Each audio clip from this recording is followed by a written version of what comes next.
Good evening, everyone. Thank you for being here and joining us for what is now our third meeting of the year. Um, Enjoying some nice weather.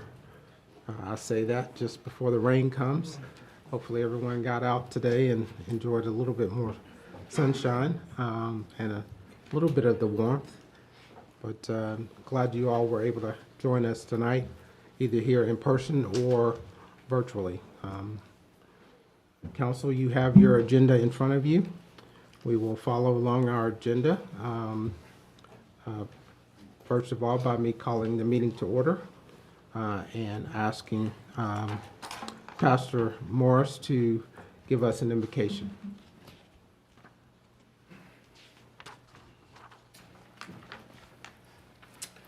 Thank you, and let's bow for prayer. Father, we thank you for the opportunity we have to call upon your name once again. We thank you for this beautiful day that you let us live and the strength to make it through it, to do the things that we've needed to do and some things that we've wanted to do today. Lord, we thank you for this town that we call home. And Lord, we're gathered here for the meeting tonight. And we pray, God, that you'd bless with knowledge and wisdom where it needs to be.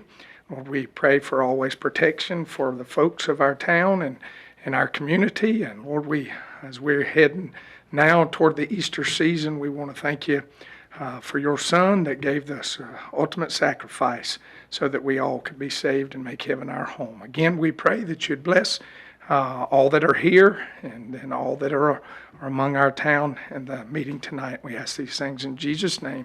Amen. Amen. Please stand as we recite our pledge.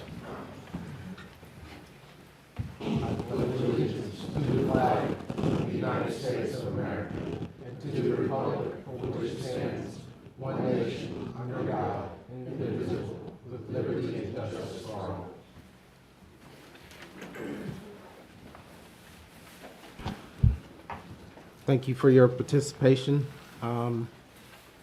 At this time, Council, I'll ask if there are any adjustments to tonight's agenda. Okay. Any adjustments by staff? Okay. I I do have, just because of this afternoon, like you can go to the consent agenda wherever you want. I just need authorization to pay up to $500 to the Virginia firm to file the judgment we talked about on Monday. Okay, great.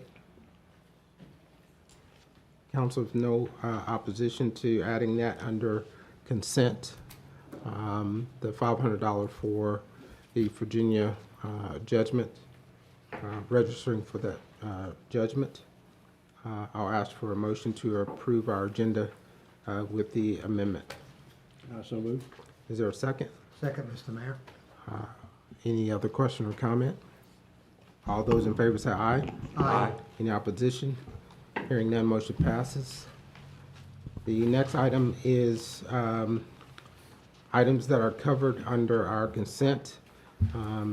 We have a couple sets of minutes, the approval of budget amendments for patrol vehicles and the Troutman mobility plan, as well as professional fees, the annexation requests setting the date for a public hearing, as well as the Town of Troutman schedule of fees, as well the economic development agreement with CI 77, the remote participation policy for meetings, as well as the amended $500 registration judgment.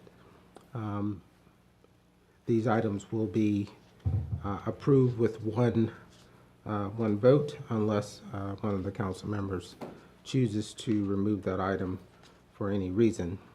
This time I'll ask if there's a motion to approve our consent agenda. I'll make a motion, we approve our consent agenda. Is there a second? I'll second. Motion is made, received a second. All those in favor say aye. Aye. Any opposition? Hearing none, motion passes. The next item on the agenda is recognitions and presentations. We've got a recognition of Kimberly Sager as our Town of Troutman Employee of the Month. Mr. Wyatt? Thank you, Mr. Mayor. At this time, I'll turn it over to Justin Mundy. Kimberly supervisor.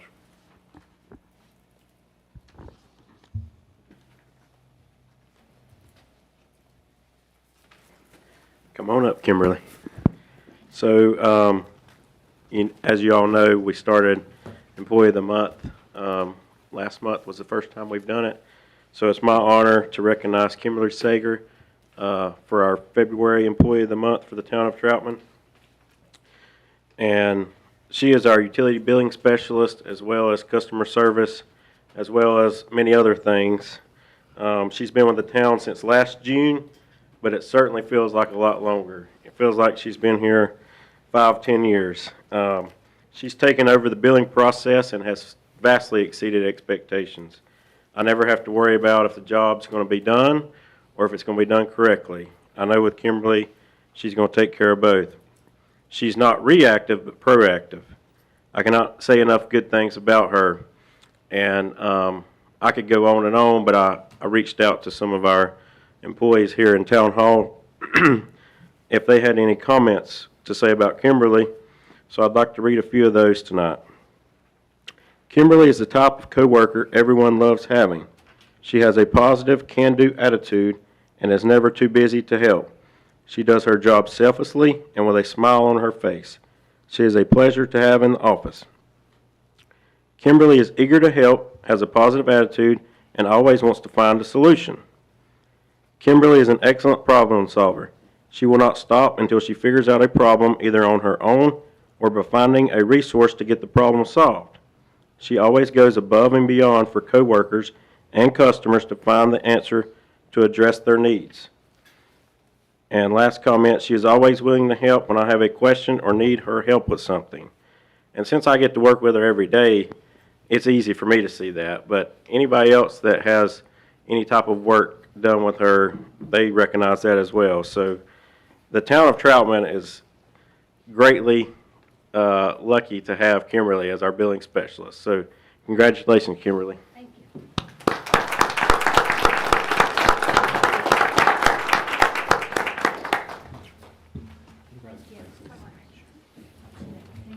Congratulations, Kimberly.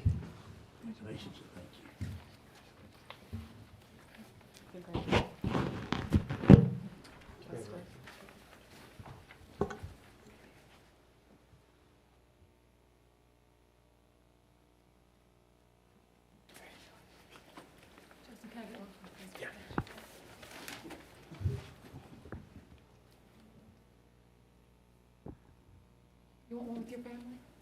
Yeah, she needs Oh, yeah, she does. One other thing I forgot to say, she finally took a day off, and this is her vacation, so she wanted to come back to be here tonight. So I told her she didn't have to, but she wanted to, so that just speaks volumes about Kimberly. And to add to what Justin said, her daughter especially didn't like her vacation interrupted. So it's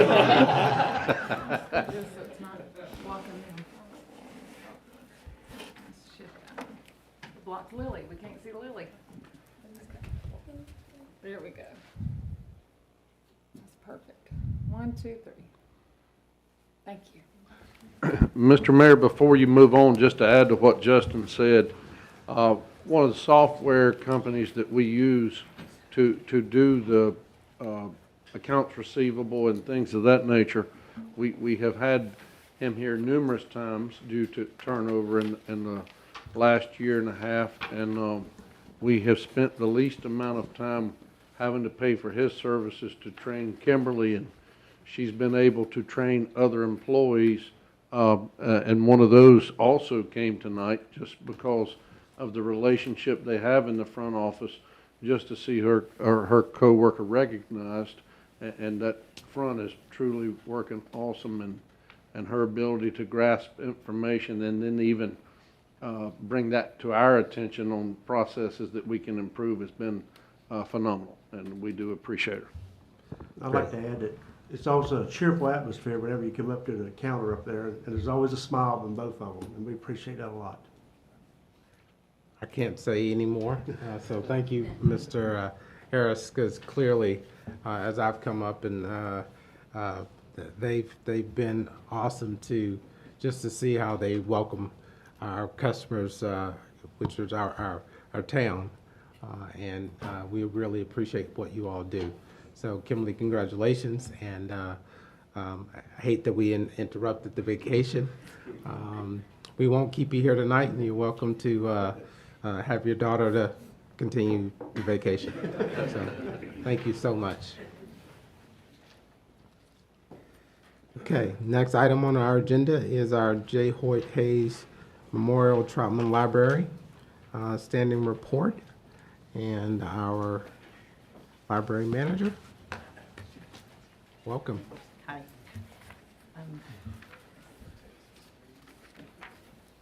I'm Tamara Hicks. I'm the branch manager at the library.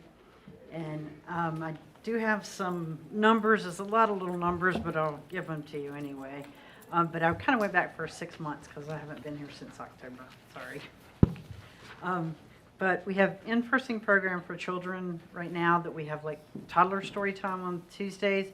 We have preschool story time on Fridays. We have a discovery club that is starting just this March. We were doing it just every other month, every other week, but now we're doing it every week. And it's to kind of bring in the STEM for the younger kids, for usually like ages 6 to 12. And that has been a very big hit. They get to do some microscope things. They do build little robots and stuff like that, and they're really enjoying it. And then we have a teen program once a month for them. That one's kind of hard to get them there, but we're working on that one. And we have 3 things for the adults. We have a Pinterest once a month on a Saturday, usually the last Saturday. We have a book club of what are you reading, so it doesn't matter what you're reading. You just come and talk about whatever you're reading. Even if it's a comic book, it's okay. We have a coloring group for the adults, and they actually enjoy that. And then we do go once a month to the Baptist Church, to the Council on Aging, and we do a program for them at the facility there. We do what we call take and makes, is where parents usually come in and get a little bag, and it's a craft for the kids to do at home. And we've done, we did over 450 of those in that time frame. And then we do a little mailbox in the library, which if you've ever been in there, you can see it. It really looks like a little mailbox that someone's grandfather that works there. He built those for us so that the kids can put it in their proper age group. And it's a writing prompt to help the kids work on writing. And that's a big success. We give them a different prompt each month. The kids, we've had over 65 programs in the past 6 months for the children, and we've had almost 1,600 attendees for that, which is really good. Now the teens, we've had 6 programs in the last 6 months, and we've had 43 attendees. We're getting there. The adults have done a little bit better with 21 programs and 164. Some of their programs are limited to the number they can show up to. Our public use of computers, where the patrons can come in and use the computers there, that has increased. Now over almost 800 are being used all the time, like for the last 6 months, but I mean, it's a constant. We had, for the last 6 months, this was during the early voting period, but we took that out of it. We've had people who came into the library over 30,000, and that's taken away the early voting people, which that would have been probably another 12,000 because of our numbers. We've had almost 20,000 of checkouts, so circulation has really, really grown. We have increased over 30% each month, and actually, if you would look at our library stats for all 3 branches, Troutman is doubling its increased percentage than Statesville. So we're rocking it. We're smart. We are also issuing new library cards like there's no tomorrow. We're working on our summer reading program, which will start in June. This year's topic is All Together Now. I didn't pick it. It's bad. But it's dealing with like kindness, community, and the kids are going to learn more like between like world and country and state, and it's a lot. But our staff's already been working on the take and makes for that each branch has to work on them, and we've already designed, prepared, and packaged over 1,600 that are ready to go for the kids when the time comes. If anybody was here that came to the Christmas party, we appreciate it. We had a great party. We had more people there than Statesville had at theirs. Once again, Troutman rocks. But we had the bluegrass players that play like over at Randy's every now and then. They called themselves the Strings for Christmas for this event, but they played Christmas music for us. It's kind of background music, and the kids loved it. Some kids even went up there and tried to help them play, which was comical. And we thank David Salibi for that, for helping us out with that one. And the kids enjoyed snacks and games, and we even had story times for them. And now we've tried something new, and it's what we call a family book club, and it's for families with kids that are around like the ages 8 to 12. And we give them a book that they get to keep. And we encourage the families to read the book together, or, at least mom and dad read it and the kids read it, or what have you. Everybody read it. And then they come in and we'll all meet together with other families and we talk about the book. We play a form of Jeopardy to quiz them about the books. They love it. And they may or may not come just because we offer pizza for dinner, but they do that. It's okay. And then in February, we tried our very first adult-sponsored book club. It's set up by the North Carolina Humanities, and it's called NC Reads. And they have, I think, 5 books set up. We're not going to do all 5 of them. But the one that we did was something called Carolina Built, which was an awesome book. They really loved it. And we're going to do another one in May that's called Under a Gilded Moon. It's kind of based on the Biltmore House. So that should be interesting because all the books are North Carolina based type of books. And we'll be able to start handing out those books April 1st. So if you're interested, it's a free book and you can come. And then we also have at the library now a division of North Carolina Works called Next Gen, have set up a site at the library for people the ages between 16 and 24 to come in, and they've got a designated area and a laptop for them to use to look for jobs. They can hook up and have someone help them, kind of like a live chat type thing there. We haven't had anybody use it yet, but it's still new. We had a big grand opening in January, and you came. I remember that. And then, let's see, in April, the 23rd through the 29th is National Library Week. You make sure you put that on your calendars so you'll know. No, I'm just kidding. So the month of April, we're going to do Love Your Library month. And we're going to put up a tree, which is not your traditional type of tree, but it's going to kind of be like a Christmas giving tree that we're putting up our request for supplies that we need for programming and just to help the functioning of everything that goes on, because everything that we do is, the programs and all that is funded by the Troutman Friends of the Library, and the way that they get their money is through the used book sales that we have at the library. And I know we get the money for the ABC store, but that's earmarked for the expansion, so we're not touching that. Let's see. And then, let's see, since September, we've been fully staffed with 2 full-time employees and 2 part-time employees, and we are working greatly to help everybody that we can. Saying hello and goodbye to everyone who walks in that door is a priority to us, because we pride ourselves in doing that. We want to welcome the people and feel that they're a part of it. We try to get to know our patrons and kind of keep that small town feel, even though Troutman's growing like crazy, but we're still trying. And we always want to put our patrons first. So come see us. Right. Any questions for Ms. Hicks?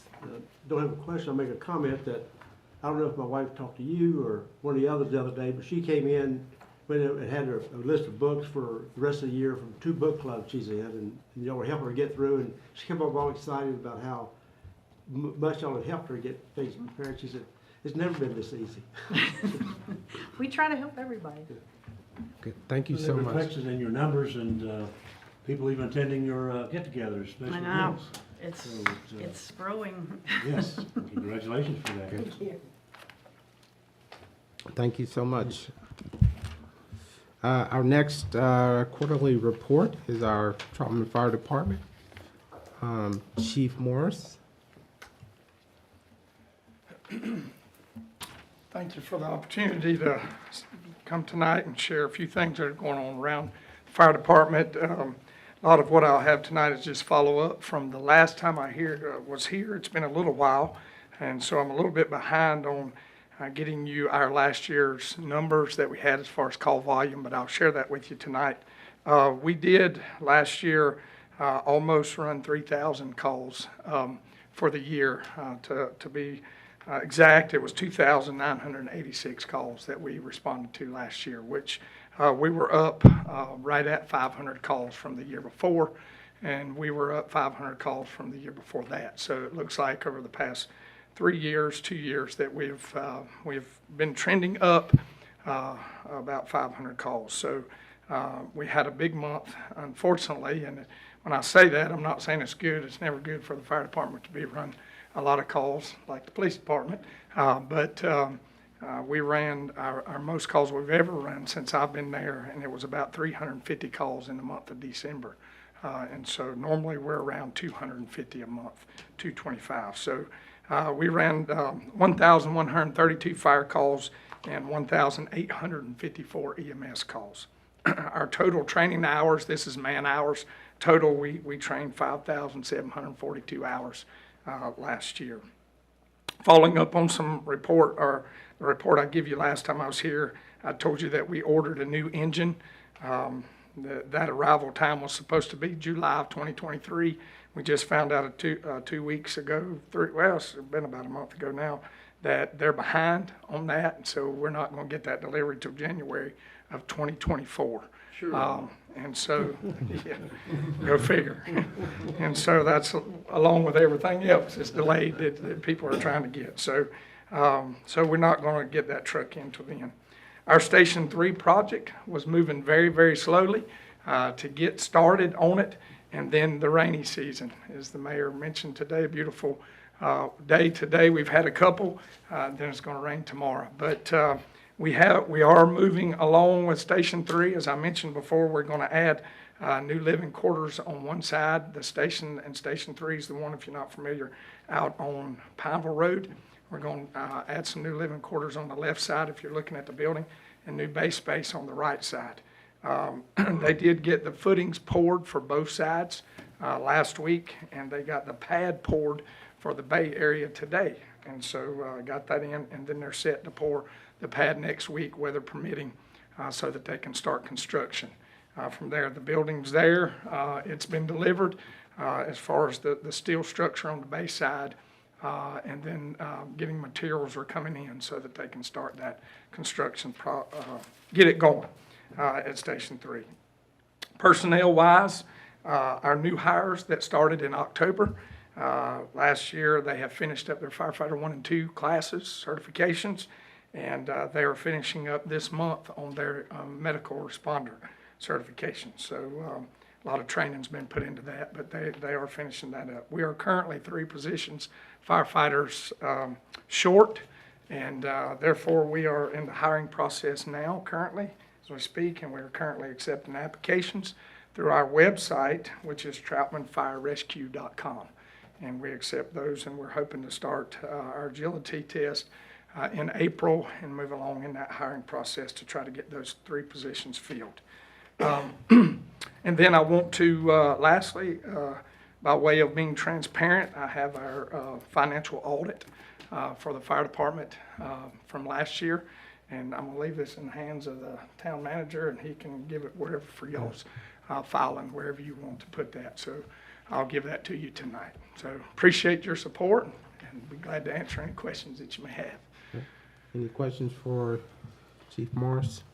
I'm just gonna ask, are you having as much trouble as, and I'm speaking in general here, not just Troutman, in finding qualified firefighters or firefighters in training, so to speak, as police departments around the nation are in finding, police personnel that are qualified to Yes, sir. I think it's across the board, finding, applicants, I think, and I don't know if I could put an appropriate year number on it, but I know when I got started, getting into the fire service, into the full-time career, ever how you want to look at it, was very difficult. I mean, there were a lot of people applying for a few jobs. Today, it's not like that. You got plenty of openings with few people applying. So, yes, sir, I think we would probably be in the same boat with the police department and other agencies as far as emergency services in the county and in the state, to be honest. We're finding that everybody's having trouble with that. Yes, sir. Other questions?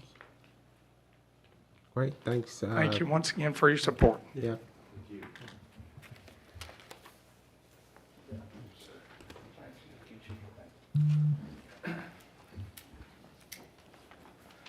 Next item is new business, and we've got a few text amendments that we need to address.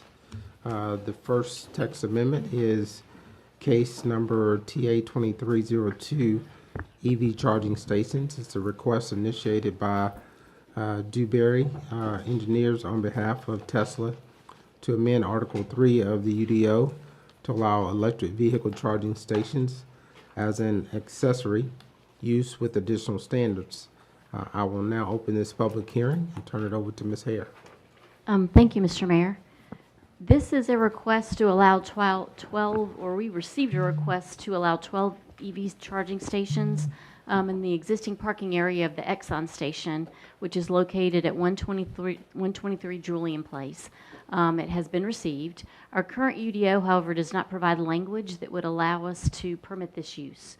So staff is recommending a text amendment that will allow EV charging stations as an accessory use with additional standards. I do want to point out, even though Tesla, Dewberry, on behalf of Tesla, is the applicant of this text amendment, they did so on the suggestion of staff. We are not that, it is just a text amendment this evening, so we aren't reviewing the Tesla charging stations that have been submitted to us for permitting. So I did want to point that out. If this language is approved, it will just allow us to permit these things throughout our town. The amendment this evening is specifically to Article 3, which is our land use provision section of the UDO. We are recommending to add EV charging stations as an accessory use to our use matrix in 3.31, and then to add a section 3441 specifically to address additional standards for this use. The recommended amendment would be to Article 3.4. We would be adding a section 3.4.41. The first one would be that we would allow these in uses where there are already parking spaces. We want to ensure that the spaces are not taking up parking spaces that are needed for the use there. So that we would require the EV spaces will be included in determining the required parking for the development. If EV spaces are added to the existing parking lots, a parking tabulation would be provided by the applicant showing that the minimum parking requirements have been met and not reduced. So we would be reviewing that as part of their application. When locating in a residential multifamily development, the type of EVC installed is limited to a level 1 or level 2 facility. These are lower level chargers, and they're typically for more residential applications. I'm sure that the applicant is here this evening could address that a little bit better in terms of the technology there, but that would be a request that those would be just allowed in more of a residential type of application, unless, of course, they're located in some sort of a parking structure. If we ever were to have a parking garage, then, of course, we could consider having something of a higher voltage. The EVC in these uses would be only available to the residents and their guests that live there. The third thing we would recommend is that when locating in a non-residential or mixed-use development, that the EVC space must be located in a parking lot that serves the principal use. So in other words, we're not recommending that we have parking lots throughout Troutman that just have EV charging stations in them. We are recommending that these just be an accessory to a principal use. We're also recommending that the EV space and equipment be located to not interfere with any vehicular, pedestrian, or bicycle circulation on that site. We would also recommend that the maximum height of the dispenser and any of its equipment be no taller than 9 feet. That looked like it was sort of a industry standard from what we could tell. We would also recommend that the equipment, the related equipment that would include any transformers, switchgear, or other similar items, that they would be screened. And we list several ways that that can be done. These quite possibly will be in the front yard of some of these uses, so we wanted to make sure that there was some screening that would be applied. We would also recommend that the insulation of the EVC spaces, including the equipment, that they would have to come to us and apply for all necessary permits through the town, but also through the county, whether that's a building permit or any other type of permit that might be required for this type of use. This is just a copy of the use table, our use matrix. You can see that we are recommending that these be allowed as an accessory use in all of our commercial and industrial districts, as well as our mixed-use district, and in the RM district where you would see those multifamily buildings. The planning board did hear this at their meeting last month. They unanimously recommended approval as written. The consistency statement that was adopted as part of their motion is on the screen for your review. That is the end of staff's recommendation and presentation. If you have any questions of me, I'm happy to answer those. And as I stated, there is a representative for the applicant here this evening as well. Okay, great. Thank you, Ms. Hare. Would the applicant like to speak?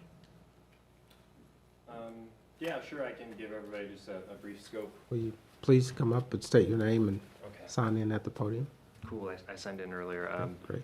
So I'm David Abernathy. I develop Tesla's charging infrastructure across North Carolina. And basically, most people, if you're not familiar, most people are charging their EVs at home for probably 80–90% of the time, I would say. But when they take a road trip, that's when these fast chargers come into play that we want to place at the convenience store gas station in Troutman. So it will allow a driver to charge in about 30 minutes or so.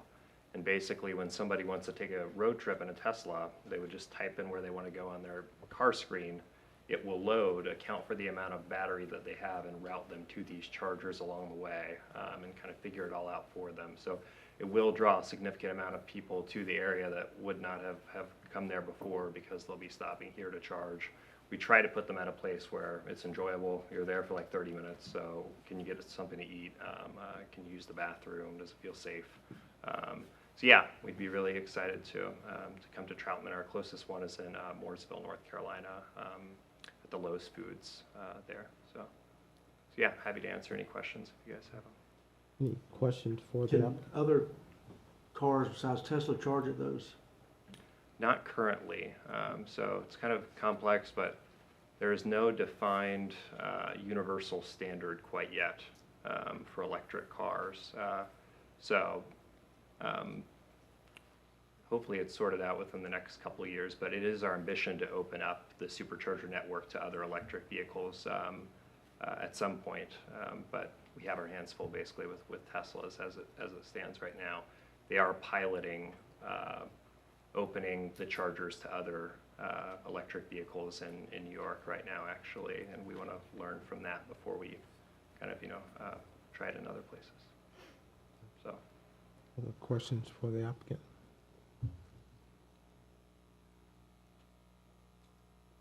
I don't for that, but I do for. Okay, or staff? Then, in the land use part of it, you said inside the, the mixed use, mixed residential, inside of a garage structure, perhaps multi-level. Would that possibly allow for the level 3 type of charger as, in addition to the 1 and 2? If it's in a garage structure, yes, sir. Okay.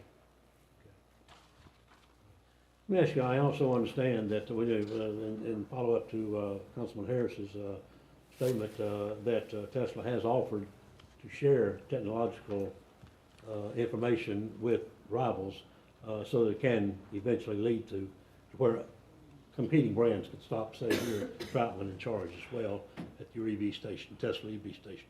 Is that correct? Yeah, I think what you're probably referring to is we have released what was a proprietary connector as public information. So we're saying, hey, anybody who makes electric vehicles, you can use our connector, which outputs twice the amount of power and is half the size of the CCS connector, which is the connector a lot of other EVs have. So we're hoping people will adopt what we're calling North America Charging Standard is what they've named the connector. So yeah, that's correct. We've released that. Anyone can I'm glad, because I mean, obviously it's gonna increase the more people are kind of scared for that very reason, the range and Yeah. charging and being caught out in the middle, because they don't, you know, they don't have a Tesla, but they've got an EV car that, at least, you know, hopefully in the future at some point, you know, they'll be able to interchange, just like a gas station, you know, no matter Right. what make of car you drive, you can pump, you know, all pump the same pump. Yeah, I'm sure guess we'll so. get there. It's a matter of just which connector it'll be, I suppose, so we'll see. Okay? Thank you. I also would just like to remind council, this amendment is to allow chargers, whether it be Tesla or Universal when it comes in next or whatever.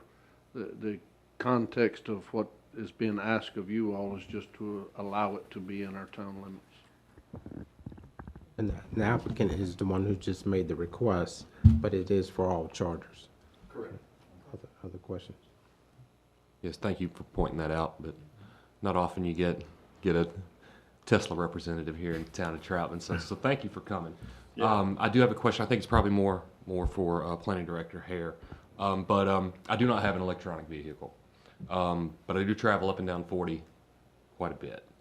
And so I've noticed along the lines when I stop to get my archaic fuel, right, that that I do see it seems like it's beginning to like a wide array of chargers side by side, right? And so one thing that, you know, maybe you could just help clarify me here, but is there a transaction involved when someone uses one of these?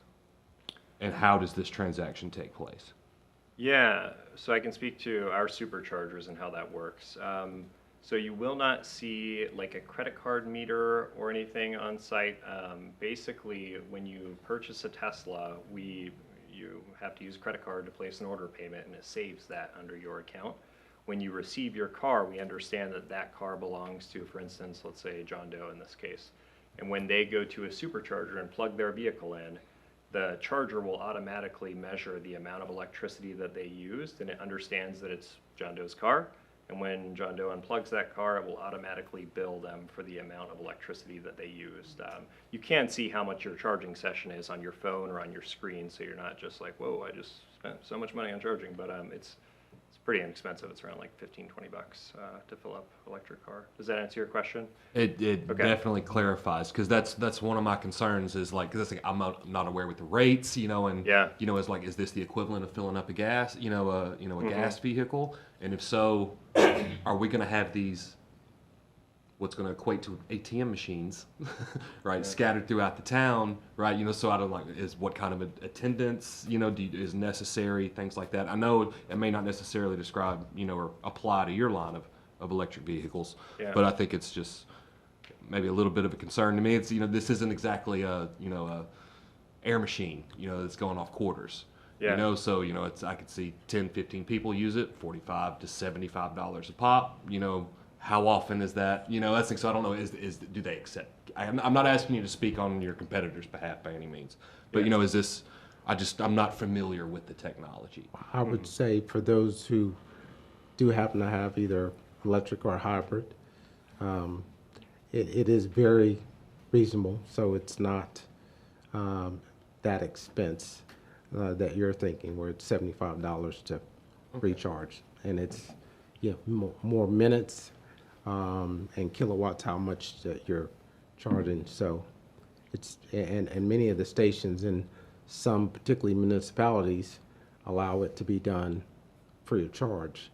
So it just depends on, you know, what you're offering to encourage more of the, electric vehicles that are out there. Okay, good, thank you. And I guess my last question would just be, right, so of course, and I think I know the answer to this, right, but, you know,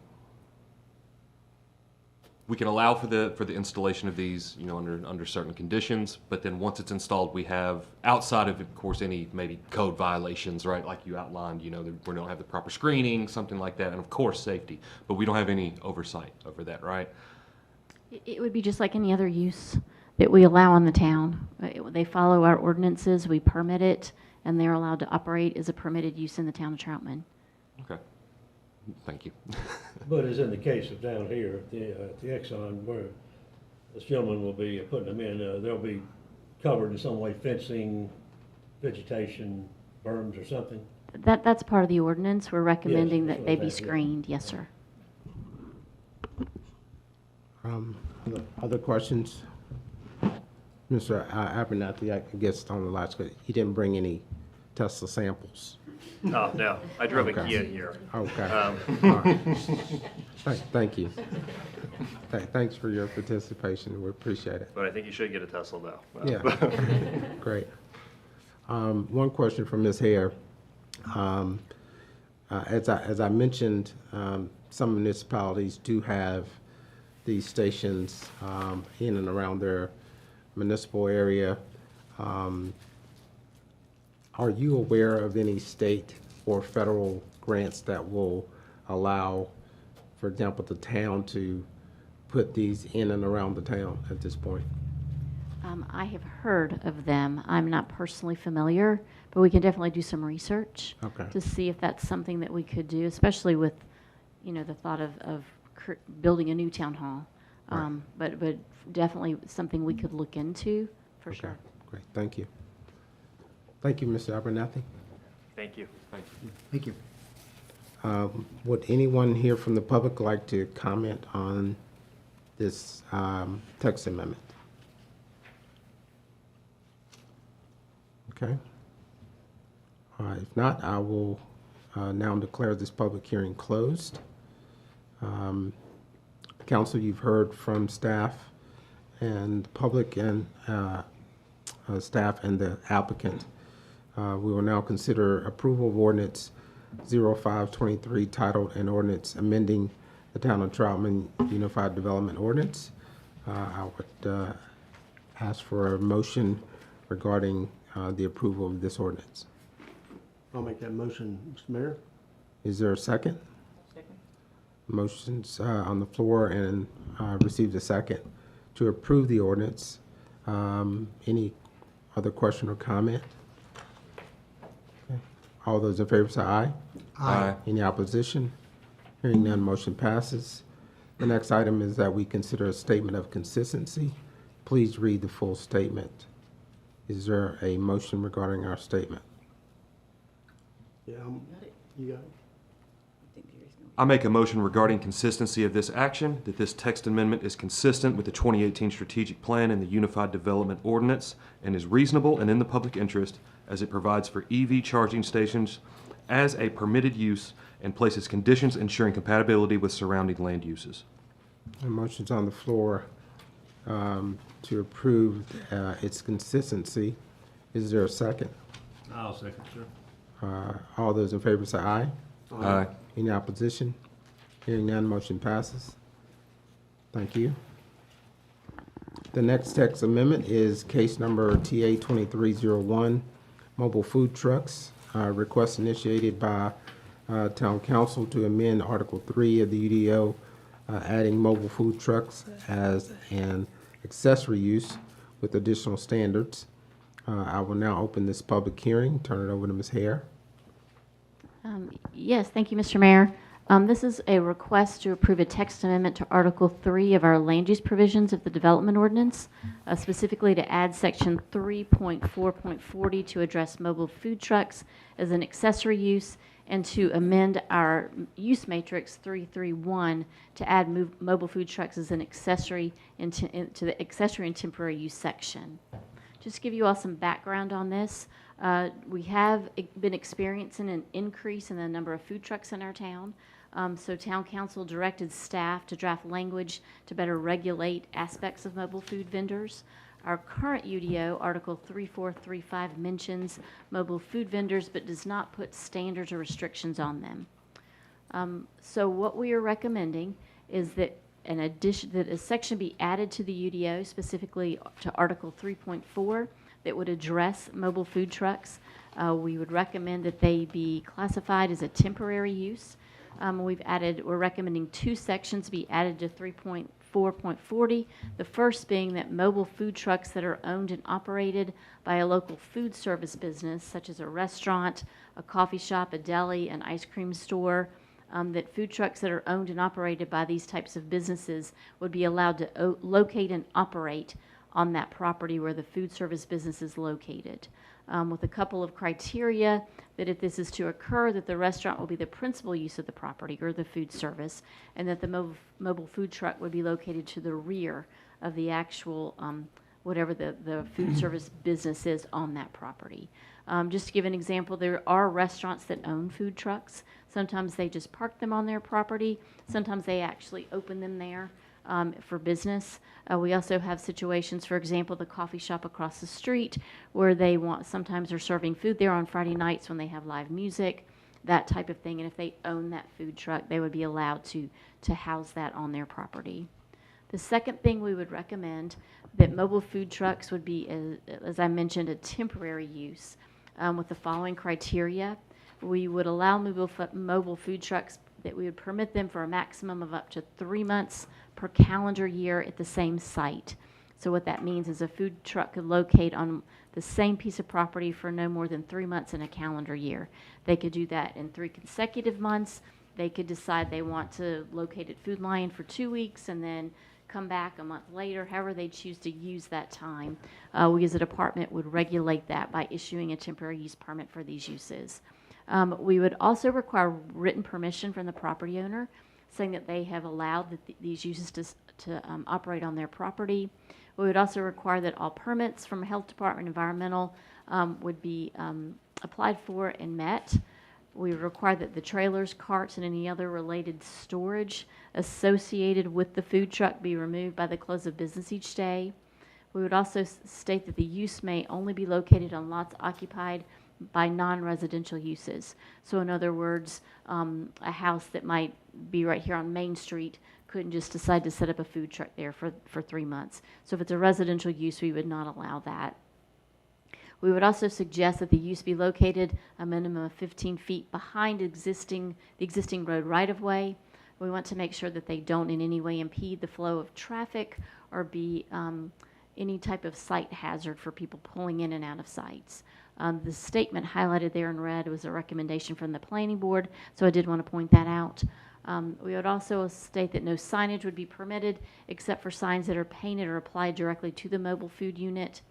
We would also suggest that all discharge, waste, and trash be properly disposed of in accordance with applicable regulations by the close of business each day.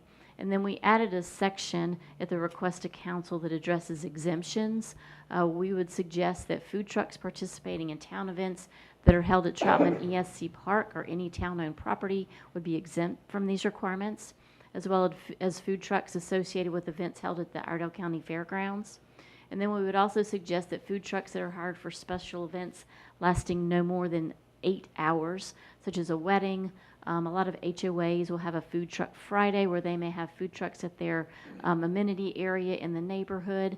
Sometimes people want to have kids' birthday parties where they may have a hot dog truck come or something like that. So we don't want to prohibit those. We would just state if it's less than 8 hours, so long as the trucks are not located on a public right-of-way and do not in any way impede the flow of traffic, we would suggest that those be exempt also. This is the use matrix just showing that it will be added as a temporary use in the districts shown here. There are mixed use as well as our commercial and industrial districts. The planning board did hear this at their last meeting. They recommended approval. It was 5-1 with the additions as noted in your packet, and I brought those up on the screen. Their statement of consistency is on the overhead as well for your review. If you have any questions, I'll be glad to address those. Okay, any questions for Ms. Hare? I have one, Mr. Mayor. Okay. To the Iredell County Fairgrounds, they wouldn't have to, would they need a permit still from our town? The only thing they would have to get typically a food truck has to have like a peddler's license, that type of thing, but we would not require them to get a permit to operate We're there. gonna make any food trucks that come into the fairgrounds exempt from this rule then? Yes, sir. I think part of that also, Mr. Now, is if there's an event in the fairground, the event would have to get a permit. They have to go through the town currently for a permit for the event, yes. This would exempt the individual food truck owners from having to get permits. So if there's 25 food trucks though at an event, that's 25 permits that we wouldn't issue. It would all fall under the event permit. that the town currently issues for any event that happens at the fairgrounds. Which is how much? I will defer to Emily on that one. There's no fee associated. There's currently no fee. It's just a logistic of making sure they've accrued their permits with Idaho County, but we don't have a fee associated with it. So it would be more work on our part, if you will, at that point, just to trying to verify. It's just verifying that, any impact that it has on our community, so if there's an event at the fairgrounds, we're saying we're aware of it, we know what's going on. Our police department's aware, our public works, they had to come out and clean streets.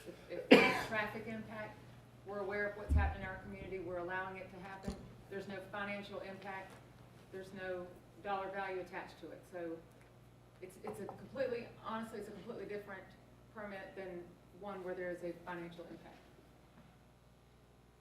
No, I know at times around the fair or large events that we have at the fairgrounds, there are some food trucks that set up in the vicinity, right, outside the fairgrounds, right? So those would fall under this policy, Yes, sir, correct? that is Okay. correct. It's only exempting food trucks that are on the fairground property itself. And part of the event. That is correct.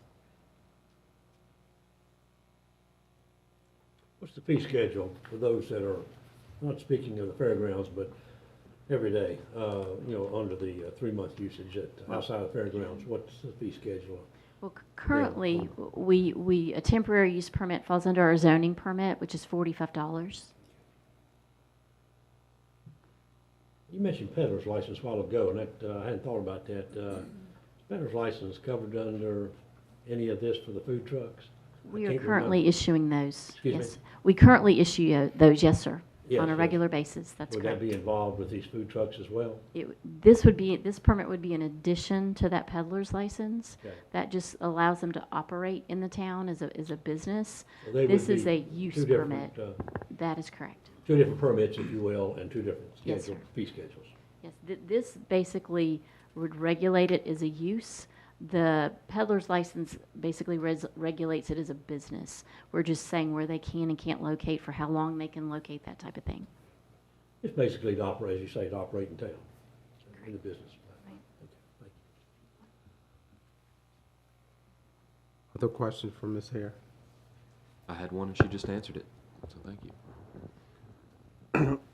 Excuse me, Mr. Mayor and Council, if it's okay with you all, we can postpone and staff all collaborate, just as you all brought to attention our permit that we have. We use the fairgrounds as an example, but our permit requires, if my memory serves me right, any event that 50 people or more are going to attend. There has been neighborhoods in the past to use one like at a birthday party. And while I think the intent of us all is to offer you something that will allow us to have more of a control of what these food trucks do and where, we also can take your questions that may still be there and discuss on the staff level with our permits that we issue and also questions that you all may have, and come back next month with more amendment if you all would like. Okay, thank you. Thoughts? You all, I'm good with it. okay. If there's improvement to be possibly made, yeah, I'd be willing to wait, 30 days. I mean, next meeting, that's yours. Will that have any impact on the current permitting process? Because I know with the warm weather, they're gonna start, season's coming, so I don't wanna impede the work. No, sir, but if you do decide to table it, the one thing I would ask is just direction as to what you would like staff to look into, what changes you would like us to make, if there is concerns with the language, what that is, so we know what direction to go in. Okay. Just one more question. Go ahead. The fairgrounds issue, was that proposed by the planning board? It was not. It actually came out of our council. We discussed this at the council agenda briefing last month, and that was something that came up at that time. Right, it was but I something didn't that- think that we said we were going to make them exempt from permits. Okay, I apologize. Maybe I misunderstood. That was my understanding. Other questions? So we have an offer by staff to continue with this text amendment until next month with some direction, or if we feel comfortable with it, to move forward. What's your pleasure? I'm with Councilman Henkel. I think we should wait 30 days to maybe discuss this at our April agenda. May I ask town manager, you proposing that, do you have some thoughts in mind that you would also like to consider and, we discuss further by the next meeting? Well, just like the issue that Councilman now brought up of whether to exempt certain venues, we need to look at what the overall impact is to others, and if it applies here, why not there, for example, and then also the fee itself, what would be the appropriate fee to charge, and then any other things that you all would like us to look into. As Lynn said, would certainly take any direction or questions that you may have so that we can iron that process out better and give you more explanation as to what that is, or options for you all to choose from. You mentioned fee schedule, that was the other one, in addition to what Eddie's concern was, Councilman Now's concern was the fee schedule as well, to look at that. So, yeah, I'll be willing to wait, till next meeting, and discuss this agenda briefing and your suggestions, and perhaps gives us time to think about it as well a little bit more. Ms. Hare, you clear on those two items at least at this point? The fee schedule, and which would not be part of the text amendment, but you all want to discuss changing our, I said the fee schedule would not be part of the actual text amendment, but you all want to discuss changing the overall development fee schedule to include something specific to food trucks? Well, and the exemption that's here on the fairgrounds. Yeah, I do believe that's out of the ordinary, right? Because I think what most of the time sometimes we have some vendors that travel for quite a distance, right, to come to certain events that are put on at the fairgrounds, and they're there for a week tops, right? So are we going to require them to get a 3-month? Right, and so the last thing I want to do is chase off some of these vendors that have kind of become a staple of some of the events that we've had there, right? So that would be how to navigate that. I think that's probably my main concern if we choose to move forward, changing this exemption. I'm suggesting maybe exempt.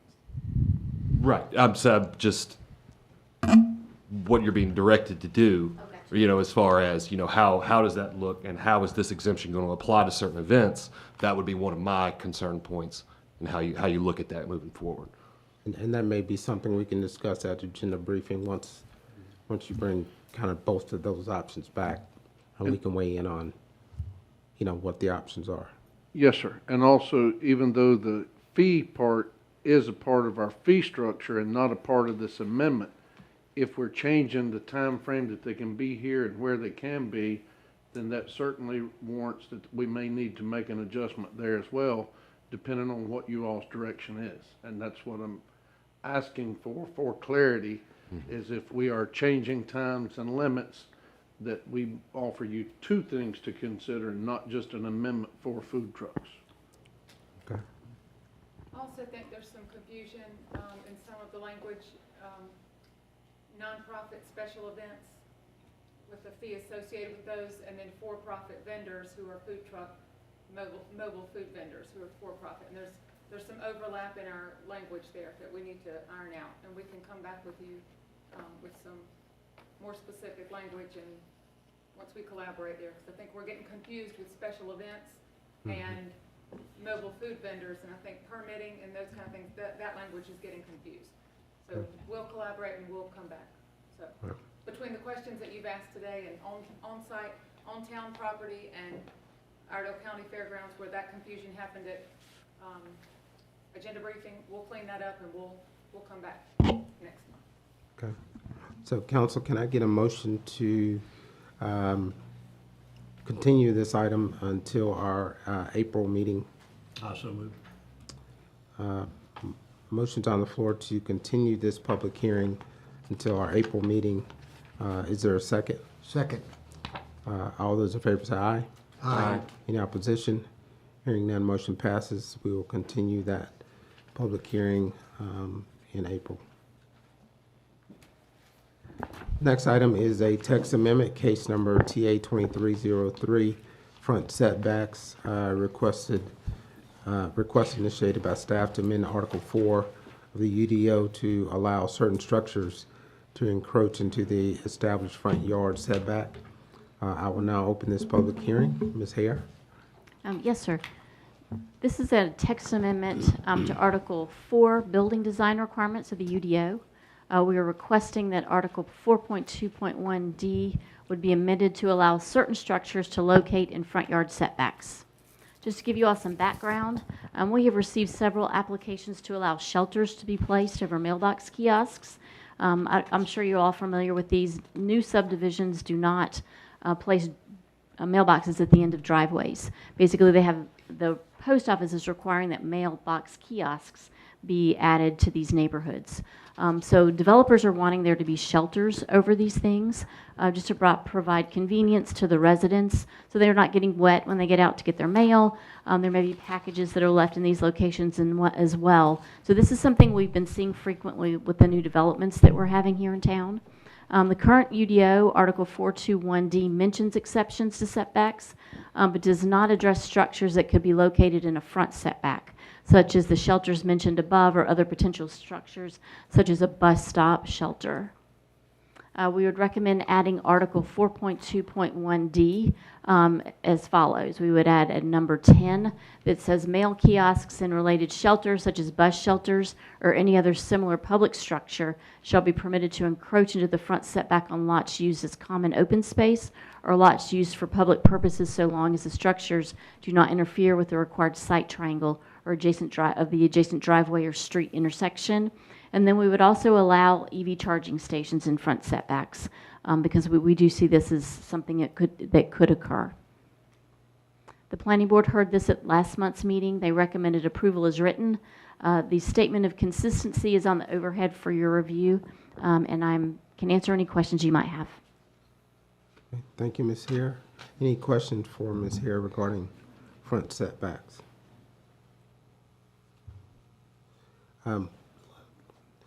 Ms. Hare, so if I'm looking at a particular lot in a development, when you say front setback, if they're putting the mailboxes what I would consider a side setback, would this also apply? I believe the way we've written this is that we're stating that these would only be located, let's see, I thought the front setback in the common open space. So it wouldn't be on an individual lot. Okay. If that did I understand your question? Yeah, okay. It would be in a common open space area, which is typically in a front yard setback. Okay, But I understand where you're going, like, could it potentially be in a side yard? right. I don't, so far, we have not seen that as an issue. They've all been in a front yard setback. Okay. The, number 11, the EV charging stations. Now, you're talking not the stations themselves, but any covering structure over the station or the charger? Here we're actually talking about the actual charger. I'm sorry, what? Here we're actually talking about the actual charger. Okay.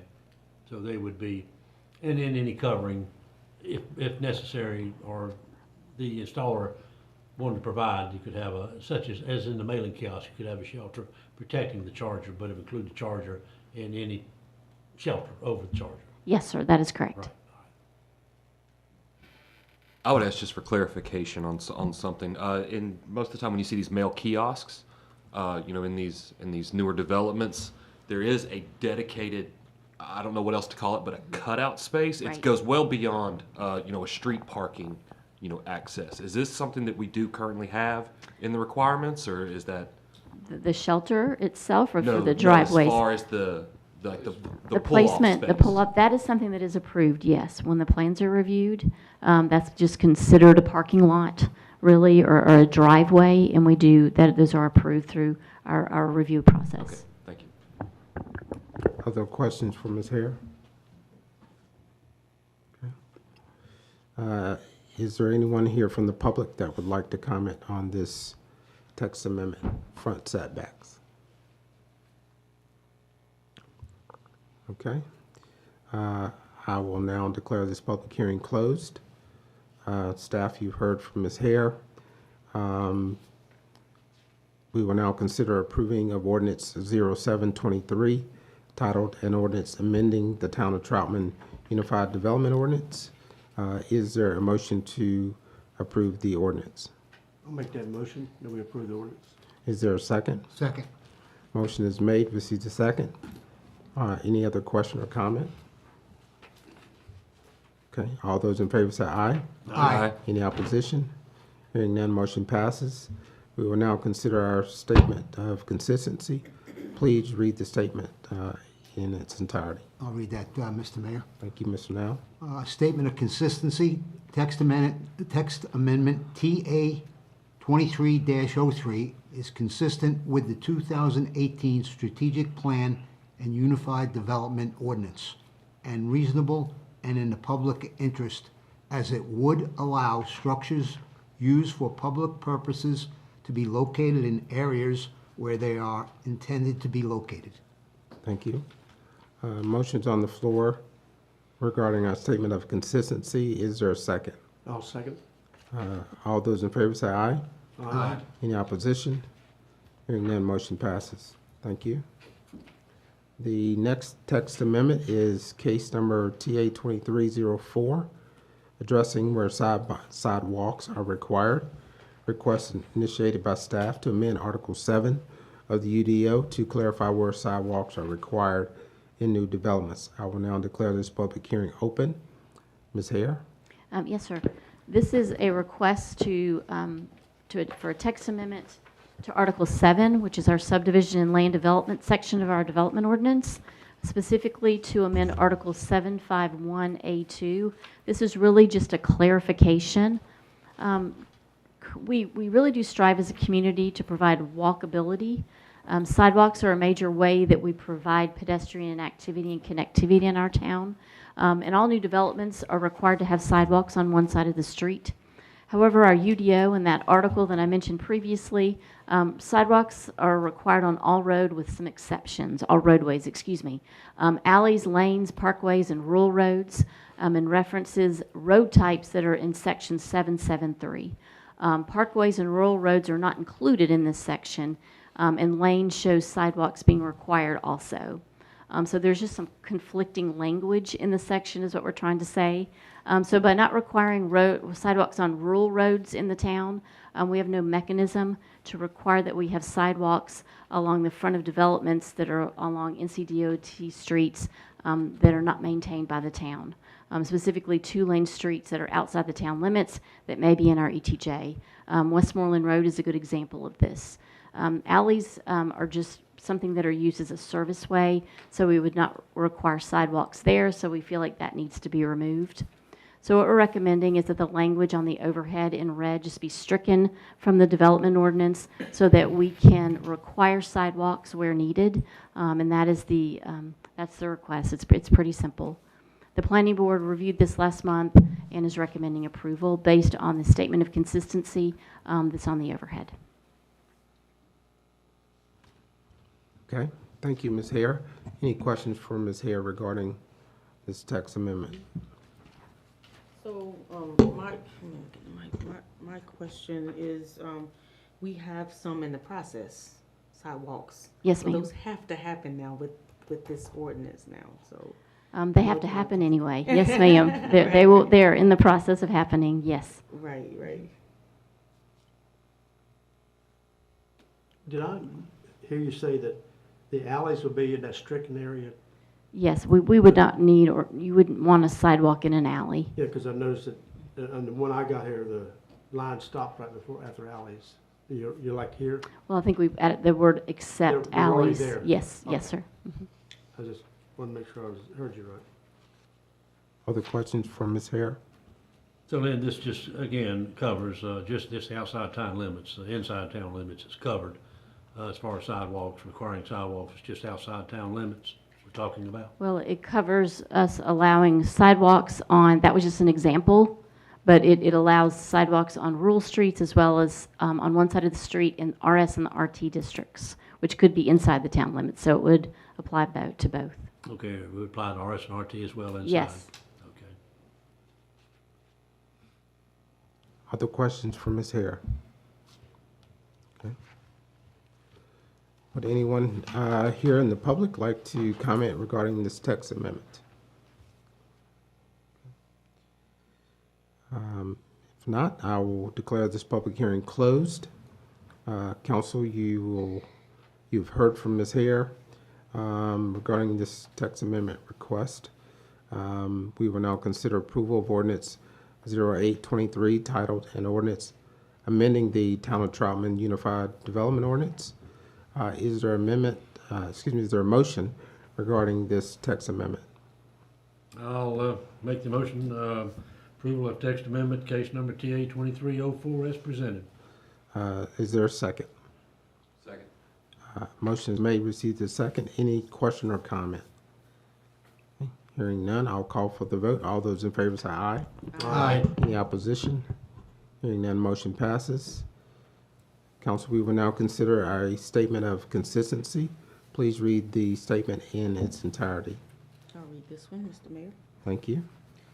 I make a motion regarding consistency of this action, that this text amendment is consistent with the 2018 strategic plan and the Unified Development Ordinance and reasonable in the public interest, as it would clearly define where a sidewalk is required in new development, providing Troutman a more comprehensive pedestrian infrastructure. Okay, a motion's on the floor regarding our statement of consistency. Is there a second? Second. Any question or comment? All those in favor say aye. Aye. Any opposition? Hearing none, motion passes. Thank you. The next item is a text amendment, case number TA 2305, feather flags, request initiated by staff to amend Article 6 of the UDO, regulating the use of feather flags. I will now declare this public hearing open. Turn it over to Ms. Hare. Yes, sir. This is a request to amend Article 6 of the UDO, which is our sign ordinance, and specifically to add language to Article 6413 that would regulate feather flags. Currently, we have a section in the UDO that defines what a flag is, and it states that commercial flags are allowed without a permit, and they state that they cannot exceed 3 by 5 feet in size. So basically what is happening here is businesses are using feather flags as a sign because we don't regulate these. The size listed in this section does not reflect the industry standard for the size of a feather flag, which ranges from anywhere from 9 feet to 18 feet in height, depending on the size of the flag. We did some jurisdiction comparison. We looked at our neighbors to the north and south. Mooresville does not allow feather flags at all. Statesville does allow them as a freestanding sign. They can have one per road frontage. However, they can't be placed in addition to a permanent ground sign. So wherever there's a permanent ground sign, you can't have a feather flag. So they really don't allow them either. So what we're recommending is if the council would like to allow our businesses to continue to use feather flags, is that we would do that on a temporary basis, that we would allow them as a text amendment to this section under 6.4.13 where we talk about flags, add a section C that basically states they are permitted on a temporary basis not to exceed 1 week per month or 12 weeks per calendar year, and that the height of the flag would not exceed 14 feet in height, which would be an industry standard height for a feather flag. We are suggesting the 1 week per month or the 12 weeks. They could break that up however they wanted. These could be used for grand openings when a business has a grand opening. They could be used to advertise things like live music, that type of thing. So we are suggesting that if you all would like to consider to allow our businesses to use these, that we do so on a temporary basis. The planning board heard this request last month and recommended approval. It was unanimous. The statement of consistency is on the overhead for your review. Okay, great. Thank you, Ms. Hare. Any questions for Ms. Hare? So there are some currently, I've seen them in certain businesses now, even with the, so they would have to take these down and consider a new rules if we were to pass. Yes, they would have to get a permit for them, that's correct. And would it be allowed to have more than one on that frontage? I believe we were just one, which is what is currently in the flag 'Cause we saw a section. couple, Yes. we were out the other day with more than one. Was there an issue but why we wanted to do this, or we just wanted to be, what's the word I want to Well, yeah. I think that was one of the things that came about is as we were reviewing our ordinance and looking for things that needed to be updated. This is something that we get questions for. People call us and want to permit these things, and there's really nowhere for them to land in the ordinance. So it was a situation where we either needed to say we're not going to allow these and put it in there, or figure out a way that we could permit them. So this was the solution we came up with. Okay, thank you.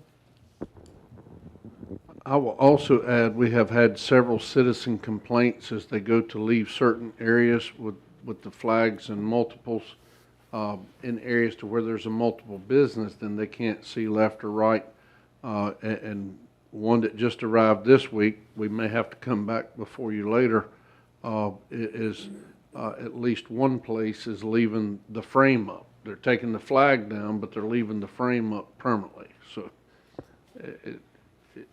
people always push unless there's a rule. So this just clearly defines that for us going forward. That was my only question, is what's the next loophole? And I think you answered that for me, so thank you. But one thing, they'll need to be permitted, so that make it resolve a little bit, too, maybe. That gives them some instructions how to do it. Hopefully. Yes, sir. Any other questions for Ms. Hare? Okay. All right, anyone from the public would like to comment on feather flags? Okay. If not, I will declare this public hearing closed. Council, you've heard from Ms. Hare regarding this text amendment. We will now consider approval of ordinance 0923, titled An Ordinance Amending the Town of Troutman Unified Development Ordinance. Is there a motion regarding the approval of this ordinance? I'll make that motion that we approve ordinance 09-23. Thank you. Is there a second? Second. Motion is made, received a second. Any question or comment? Hearing none, all those in favor say aye. Aye. Any opposition? Hearing none, motion passes. Next item is to consider our statement of consistency. Please read the statement in its entirety. I'll read this one. I make a motion regarding consistency of this action, that this text amendment is consistent with 2018 Strategic Plan and Unified Development Ordinance and is reasonable and in the public interest as it places conditions on feather flags that currently do not exist. Thank you. Is there a second to that statement of consistency? Second, Mr. Mayor. Thank you. Any question or comment? All those in favor say aye. Aye. Any opposition? Hearing none, motion passes. Thank you. The next item is Ms. Hare, off the hook. Thank you for, next item is the consideration for the approval of amendments to policy 29, water and sewer service policy. I believe this one is Mr. Moody. Thank you, Mr. Mayor. So, as we discussed on Monday, we just had a few changes, minor changes to the water and sewer service policy, mostly grammatical changes there. And as we discussed Monday, there was a few things that council wanted added underneath the fire hydrant fill-up section, water sold for swimming pools. So I made those changes. So if there's any questions, I'll be glad to answer them. Okay. Any questions or comments for Mr. Moody?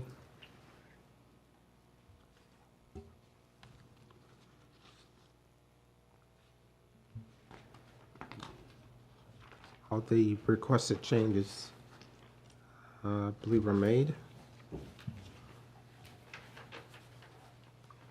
If not, I'll ask for a motion to consider approval of the amendment to policy 29. I'll make a motion that we approve the amendment to the policy 29, water and sewer service policy. Thank you. Is there a second? I'll second.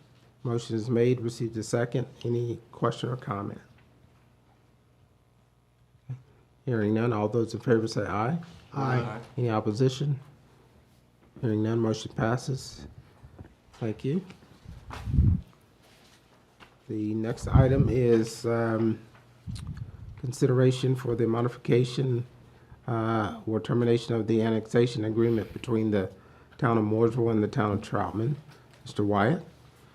Mr. Mayor and Council, to adhere to the law and changing this, we actually need to schedule a public hearing date at next month, if that's okay with you all, and we'll provide you all the information and choices at that time. But it will need to be a public hearing before we can modify. Okay, great, thank you. That takes us to the next item, which is consideration of the annexation boundary agreement with the city of Statesville. Mr. Wyatt? Mr. Mayor and Council, as we discussed at agenda the other day, we have the map up there. The next one? There we go. This was the map presented to you all as the mayor's hours in Statesville and town manager met.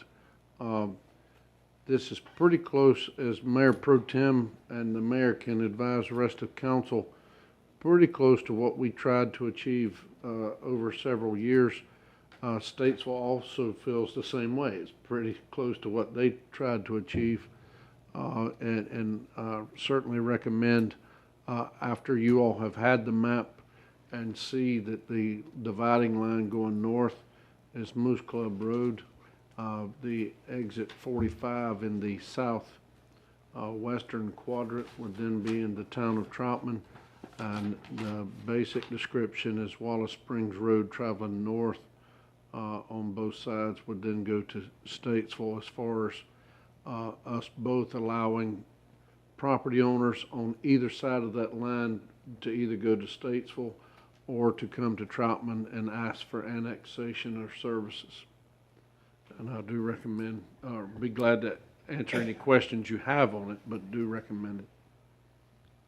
Great. Council, you've heard from Mr. Wyatt on the annexation boundary agreement. I would say that, as I stated on Monday, really good conversations with the mayor of Statesville, Mr. Couttet, and Mr. Smith, manager. Appreciate their patience and also working with us to come up with this agreement. Hopefully it's acceptable to you all, but definitely open to any comments or questions and any motion regarding this agreement. Mr. Mayor, I'm sorry, before you all have questions, I just want to clarify with Gary. I think to adhere to the statute, we would also need to hold this open for a public hearing and give persons in both sides of that proposed line an opportunity to show up to our meeting at a public hearing before we actually take a vote. But I'll still be glad to answer any questions. The question I had was, when I look out here at the, where it goes out to the ramp on exit 45, does that put the service station in our limits? That's what I was looking at. If they ever ask. Yeah. And that person ironically is on Statesville City Council and has asked when we would run him water. Yeah. When I remember you saying it before, and I thought, when I look here, it looks to me like it would include that gas station. Yes, sir.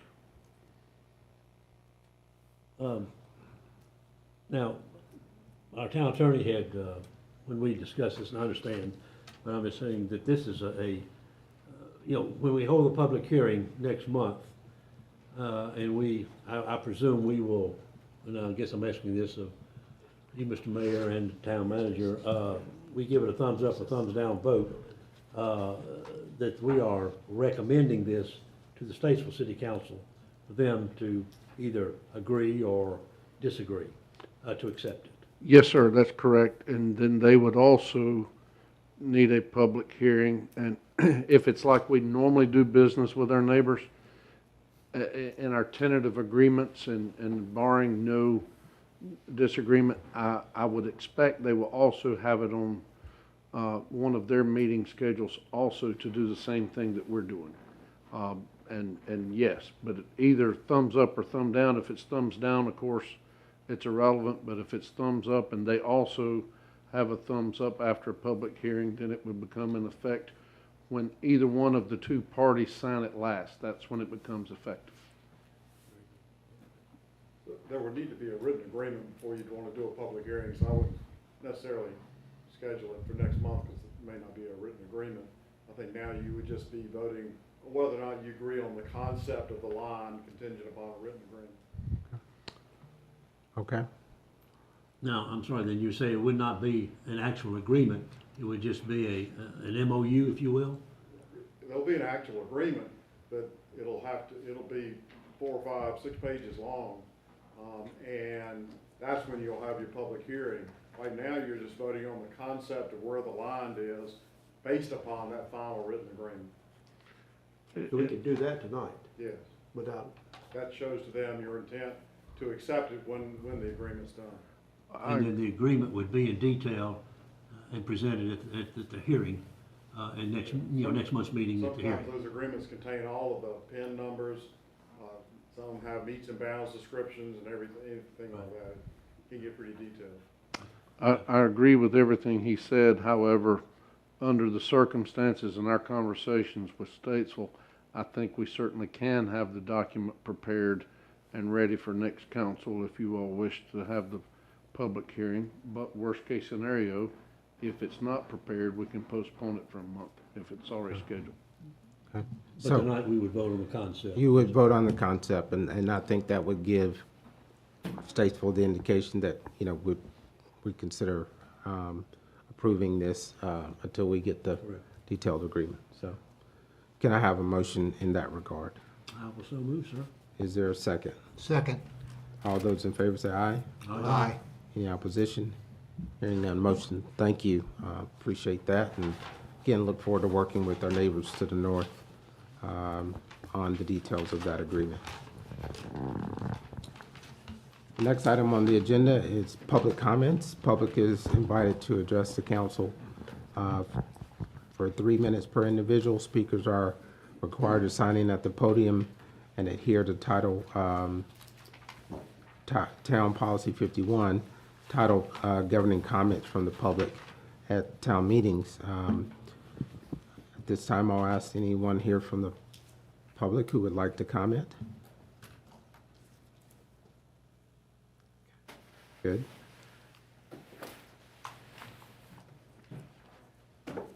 Sir, if you hadn't already done so, please sign in and state your name.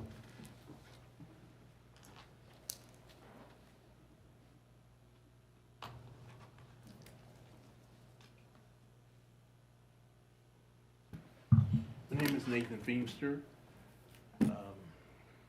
I've been a citizen of Troutman for probably 25, 30 years. The concern I have is on Charlie Street in Troutman, and it's with the speeding of the cars going up and down that road. I've been talking about it and trying to get something done for years.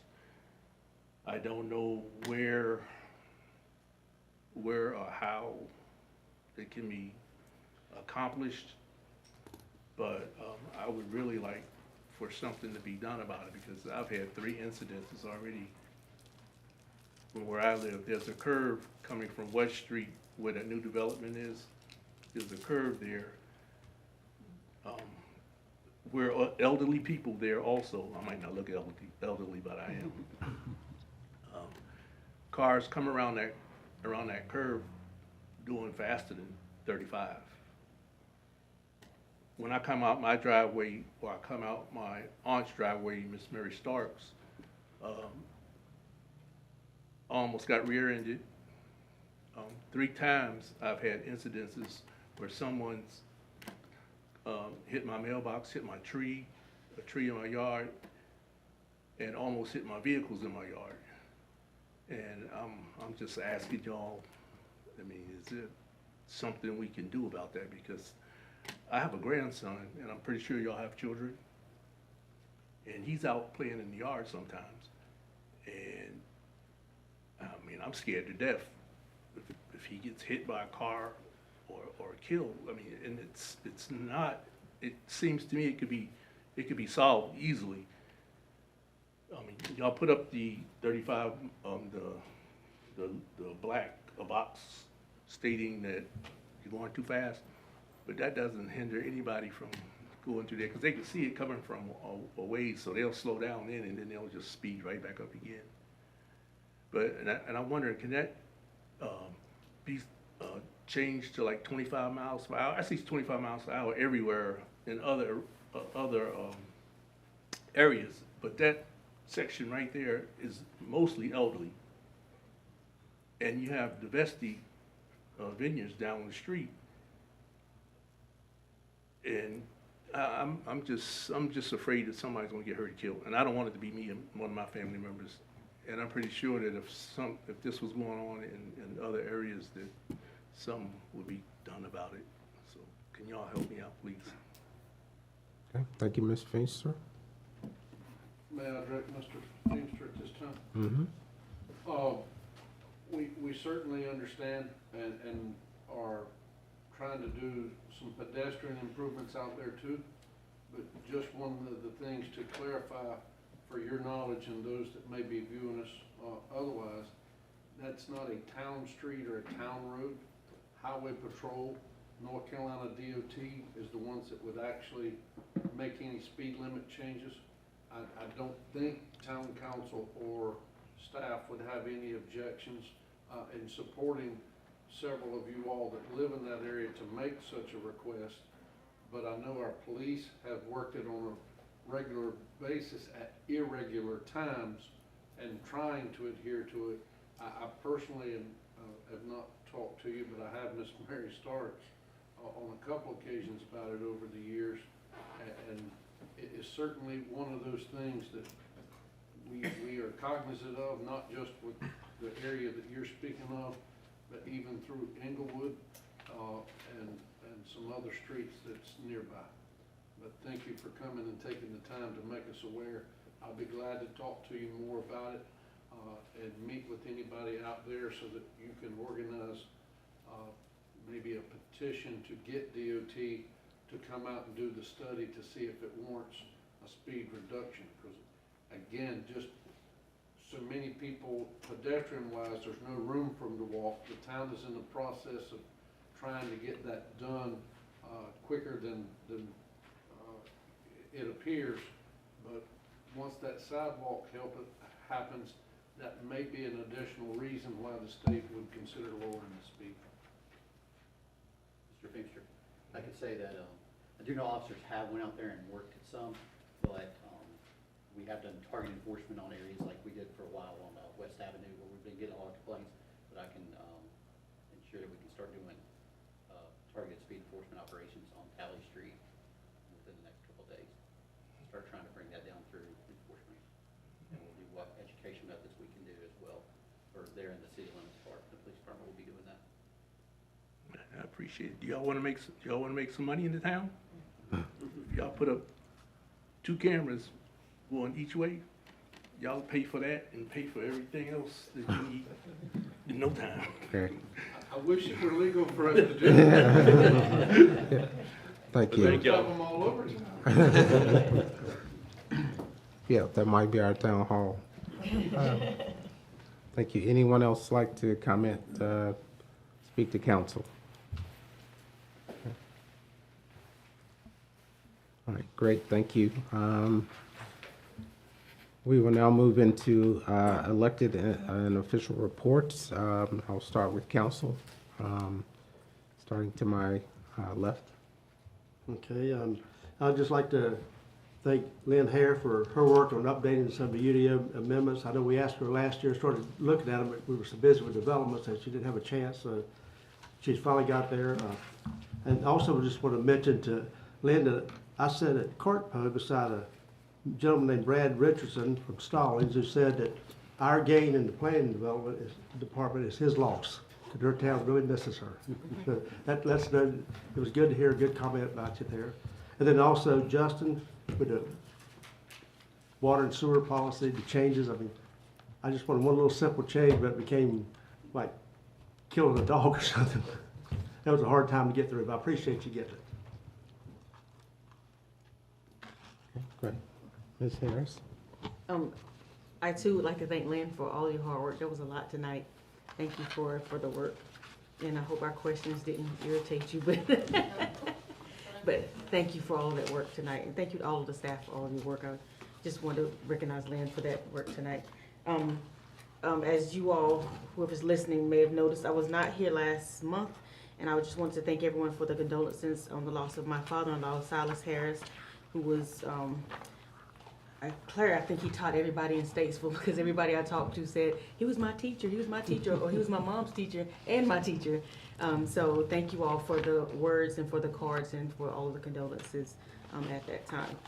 Just last thing I wanted to say was we had a great staff retreat on last week? I believe it was.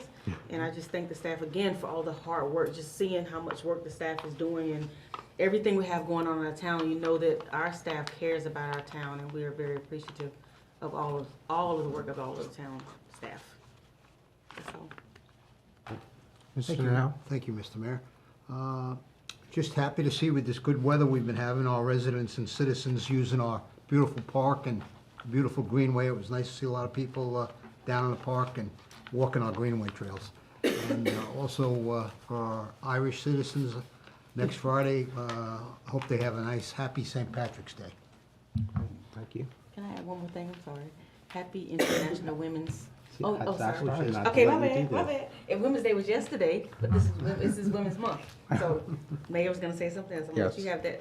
All right, thank you. I guess I can't say nothing either. No. I got a nice little thing here. Okay.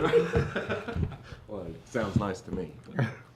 Well, first of all, I would like, after seeing our finance director and public works director, I did not get the memo on the vests, so I'd appreciate a heads up, as well as town manager. We sent it, me, Duck, and Justin. Yeah, so I'll be looking forward to the direction on my attire next month. But yeah, I would like to. You want the day or the month? I'll take what you give me. Month. You want the month? No. Okay, all right. I would like to wish a now it's ruined, right? But happy International Women's Month, right, to all those that are not only here on our council, right, but serve our community at all levels of our staff, as well as serving our community as citizens, but also members of our family and our friends. I try not to use this as a reminder to appreciate just for a month, but just a reminder to do so all year. So that's all I'll say on that front. To switch gears just a little bit, it has been brought to my attention over the week that there have been some comments made, thrown out there regarding the changes that the council made to the July 4th festivities. The last thing that I want to do is discount or silence anyone's opinion. However, I do wish to ask that you direct those at the proper channels. It's those of us that sit here on in this council that made those changes.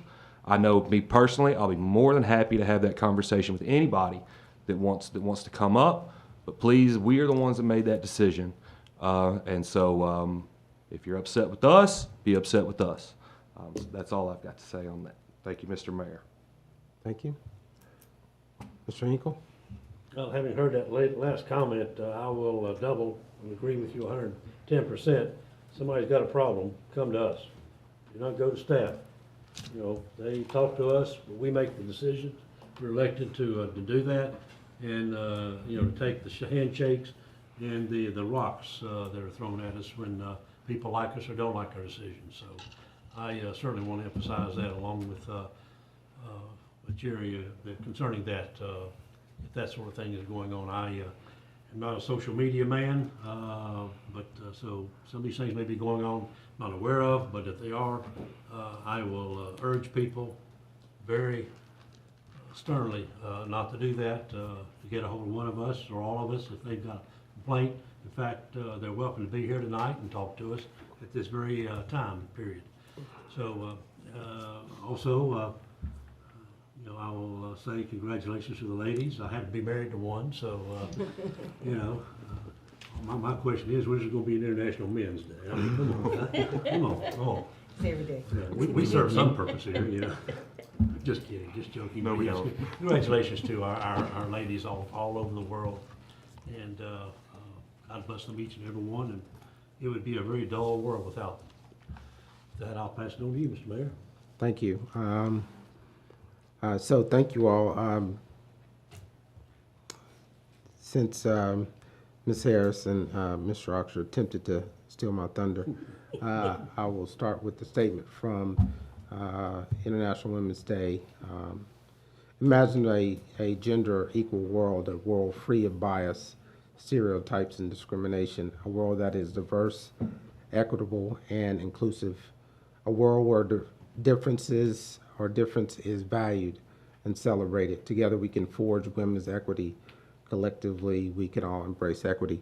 Again, women around the world have made contributions, not just for International Women's Day, but International and Women's Month, but just throughout history, and we should celebrate that.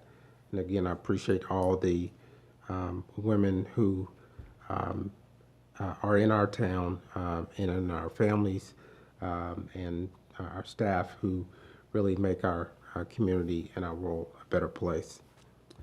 Couple of things that I wanted to mention. Mr. Harris, I don't know if you know, but ethics are required. CRTPO ethics, if you've not done it. Yeah, I'm not done. Awesome. That's all I needed to know. Yeah, Trying I to did check a last few month. boxes. Yep. I did get a note, and maybe Mr. White, you can help me with this, but voting will be at CATS going forward.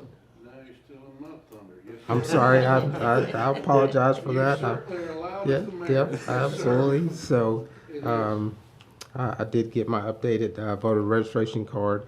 Voting will be at CATS, and again, look forward to Ardo Staples School hosting our voting precinct at CATS. So, thank them. I appreciate them for doing that.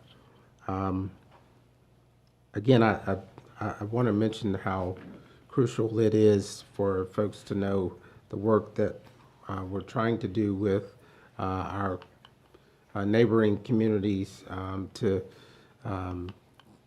both support them and them support us. And I appreciate, again, as I stated earlier, Mayor Couttet and Ron Smith on their work. I had a chance to spend a little time in Raleigh with him and Mayor Atkinson in Raleigh as well. And again, look forward to continued partnership with our neighboring communities. And so I wanted to make sure I state that. That's really all I have. Turn it over to Mr. Wyatt.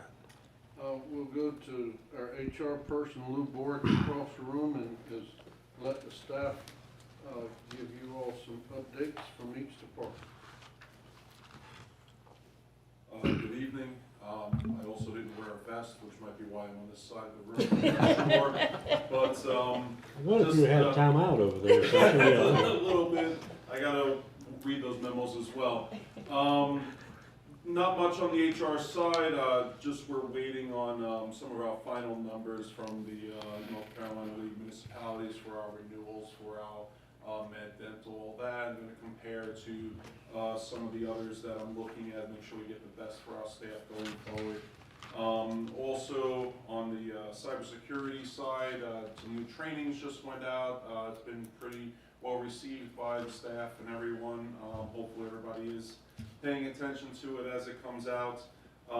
It's a great program. You know, knowledge is, I think, one of the most important things you can have as far as what threats are, because most things within cyber realm is our own fault, not really somebody trying to come at us. We do something wrong on the inside. So take the training, always learn everything that we can, and try to keep our network safe that way. And that's really all I got for this month. We'll go to Emily Watson next, our Parks and Rec.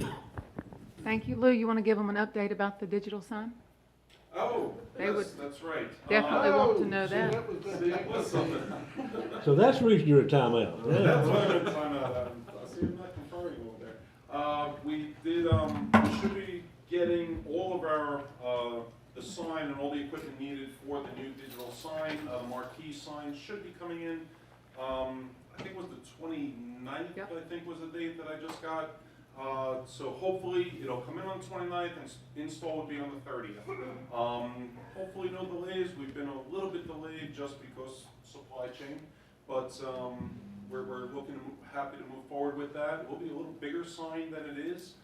Give us a little bit more capability to put some display in there, and looking forward to it, just to get that information out to the public, everything that we want to put out there, Parks and Rec, any kind of important information, instead of just welcome to Troutman.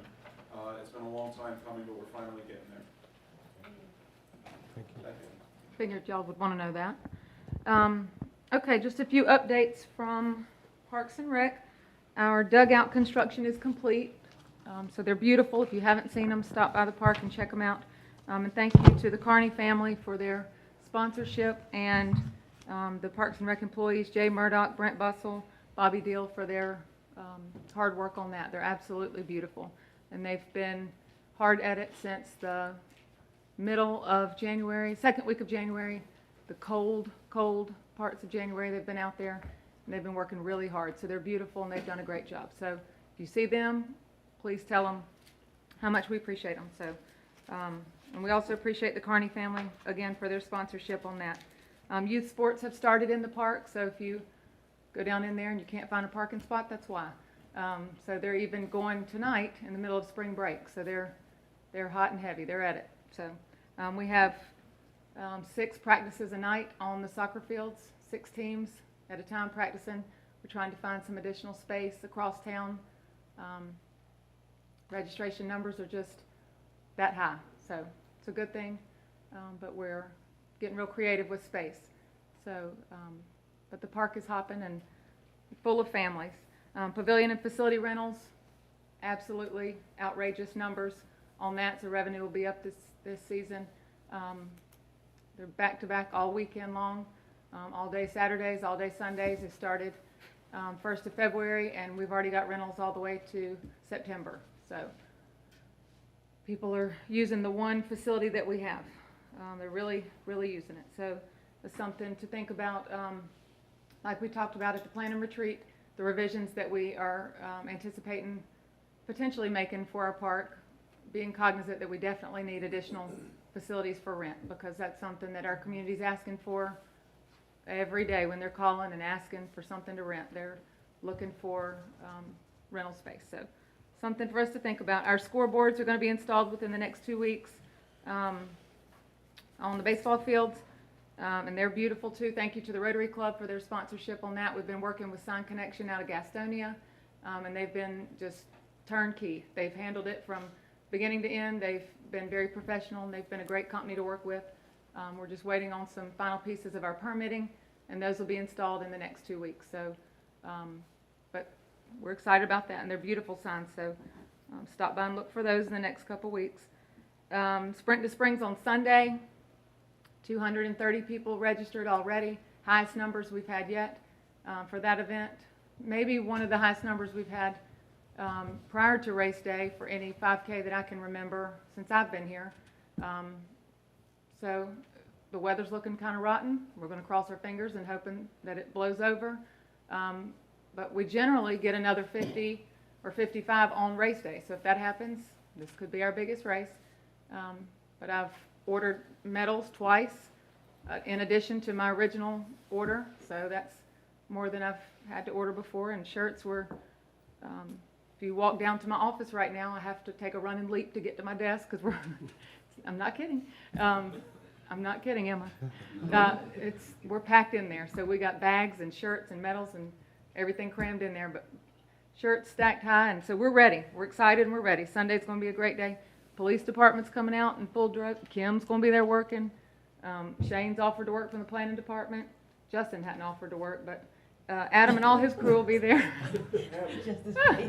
No, we got a lot of people coming out to help support, and so it's going to be a great day on Sunday. We've been spreading mulch, prepping the fields, mowing the grass. Got a lot going on, just keeping it rolling. So happy to answer any questions. Yes, Emily, I do have a question. Yes, ma'am. So you were saying that there's an increase in the calls for the rentals of the facility down there. Do you rent multiple times per day, and do staff have to go out there and clean up like in between each one? Is Yes, it ma'am. causing, have we Yes. thought about like increasing fees or something, or? We've done that twice since I've been here. We've tried to stay, comparable to other communities around us. So we charge $20 an hour for in-town residents and $30 an hour for out-of-town residents. But yes, we try to put within reason 2 in the morning and 2 in the afternoon is the most that we try to do, just so that it's not unreasonable for staff. But Right. yes, someone comes between each one and checks behind them and cleans up so that the next one gets the same experience as the first one. So restrooms are clean, the pavilion's clean. So some of the part-time guys are here 7 days a week. And when they're, when I try to balance and get them off the schedule so they're not here 7 days a week, I'll come in and fill in for them. The past couple weeks, Public Works came out and handled a mess for me last 2 weeks, I guess, the past 2 weekends they have. The chief has helped me the past couple weekends, so right now it's really all hands on deck handling these rentals, and progressively each season it gets busier and busier, because if you think about it, you're getting ceiling fans, 10 tables, you're getting a water park amenity, you're getting a playground. I mean, you're getting a really great facility for a birthday party for, a great rate, but it's something we need to think about because, as the splash pad opens, it is really our only shade structure for people to get out of the sun, and that's something that we've battled, since we've opened the splash pad. We struggle with, do we continue to rent it or do we make it first come, first serve? But if you do make it first come, first serve, then you're not aware of what's happening at your facility. You don't have you have no knowledge of what people are planning to do there. They just show up and do it, So at least if you have a permitting process and they're sending you their paperwork with their plans, you know what they're planning to do. You can say, you can vet their plans and those kind of things. So we just know we need more. We need more space. We've got people, we saw a family of 8, I think it was, crowded around one bench on Sunday. They were all sitting there eating their picnic around one bench because there literally were no more tables. So we're just packed out, which is, we know people love our park. So, but we're pushed beyond space. But yes, we do rent the facility as much as we can within reason. That's not too, invasive to staff, that they're not having to come up here. But we already do come multiple times a day, each weekend day. So it's a good thing most of us are local, so that we can come up and handle a reservation, go home, come back and handle it again, come home. So if we weren't local, it wouldn't work. So, and I'm grateful for these guys who are willing to do it and don't complain about it. So. Do we have any type of deposit structure to try to curtail some of the messes? So we used to do a $50 deposit for each rental. And then after your rental, if you left it clean, you'd get your deposit back.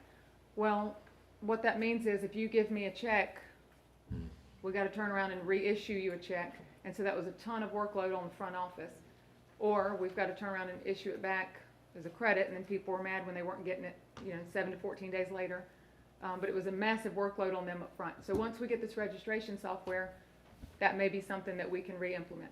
Also, there were questions if the worker, which at that time it was just me, because I didn't have these part-time guys, when we eliminated, and you all may remember when we eliminated that, if I couldn't get here right at the exact time that one reservation was over and the next one started, then how do I know that the general public didn't walk up and make a mess? And I'm holding you accountable for your $50 deposit. Somebody could have gone in the bathroom and, so we just couldn't find the right way to handle that. So we took the deposit off, but it's something we can revisit going forward for sure. based on what you're saying concerning, you know, the use of it and what it involves, and obviously dedication, in times when the rest of us are home enjoying ourselves, you or some of the people that work for you are up here working, and perhaps others, are we at least breaking even, if not making a little bit on this to invest back in the park? Is that being checked into? I mean, I certainly don't want to lose money on, I know the park is there, but I don't want to lose money on these services we're providing.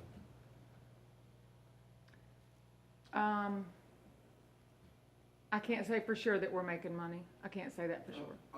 If I may, no, we're not making money. However, if we don't do these services, then we're gonna lose more money because of vandalism and other things, police calls and things of that nature happen.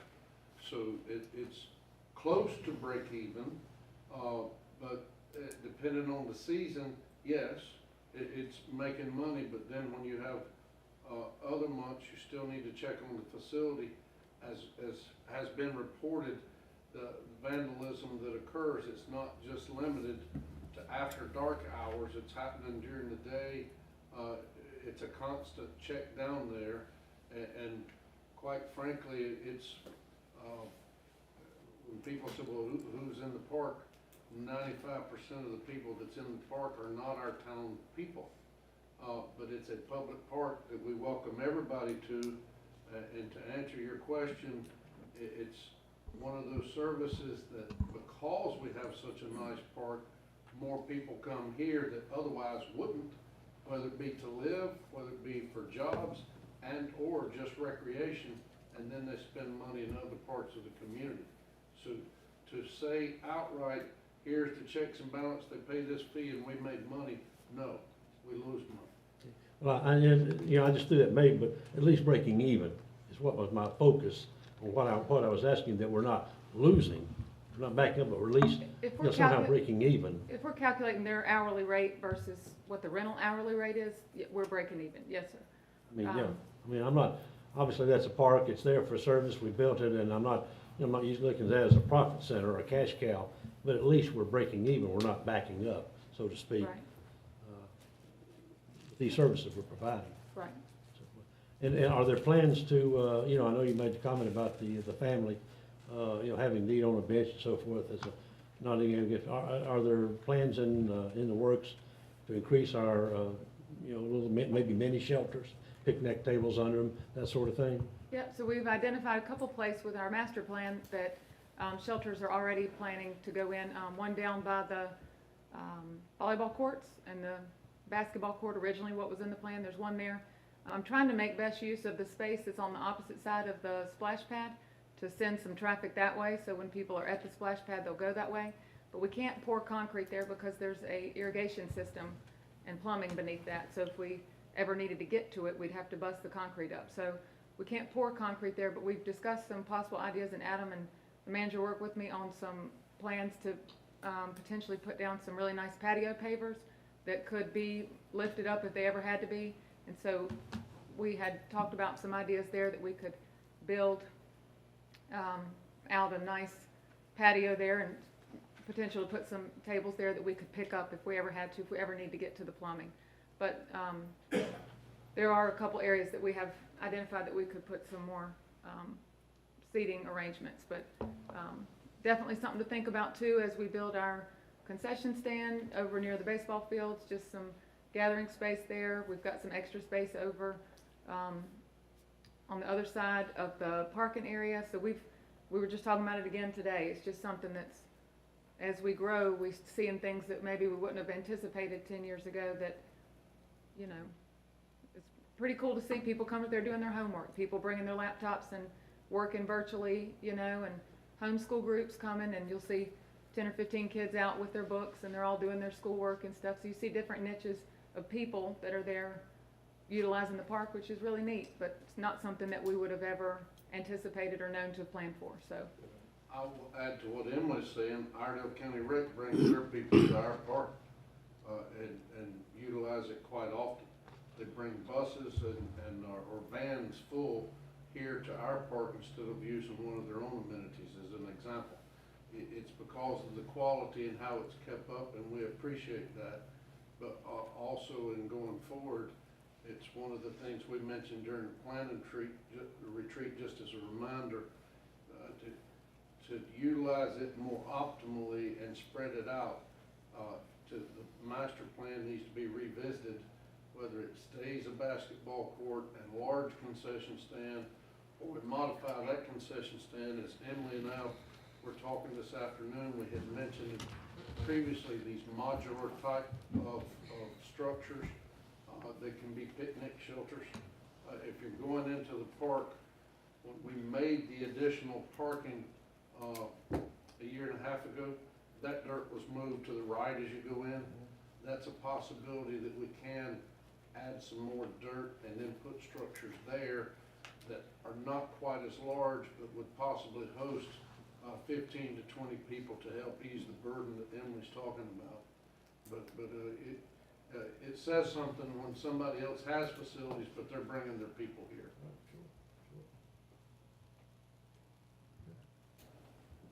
Thank you. Thank you. You're up. All right. Well, as Emily said, mowing hit us early this year, so you guys are going full bore with that so far.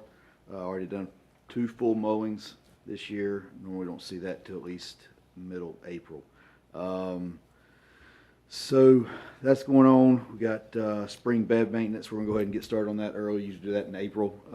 Since we've already started mowing, we're gonna push that up a little bit. Get the pre-emergent. We did that this week. A pre-emergent program on the grass, fertilizer, and seed.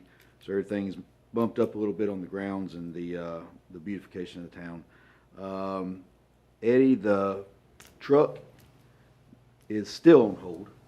So they're waiting on a driveline part that was ordered in October, but they haven't got in yet. So just like the chief said, they're kind of at the mercy of the parts people. So I spoke with or emailed him today. They're still waiting on that part. So he assures me as soon as they get it in, it's on the top of their list to get it done. So just keep that champagne will only get better with time. So you know, just hold on to that. Training, sent my guys some training these past couple weeks. A couple of them got certified, and some of the new guys got certified in herbicide certifications.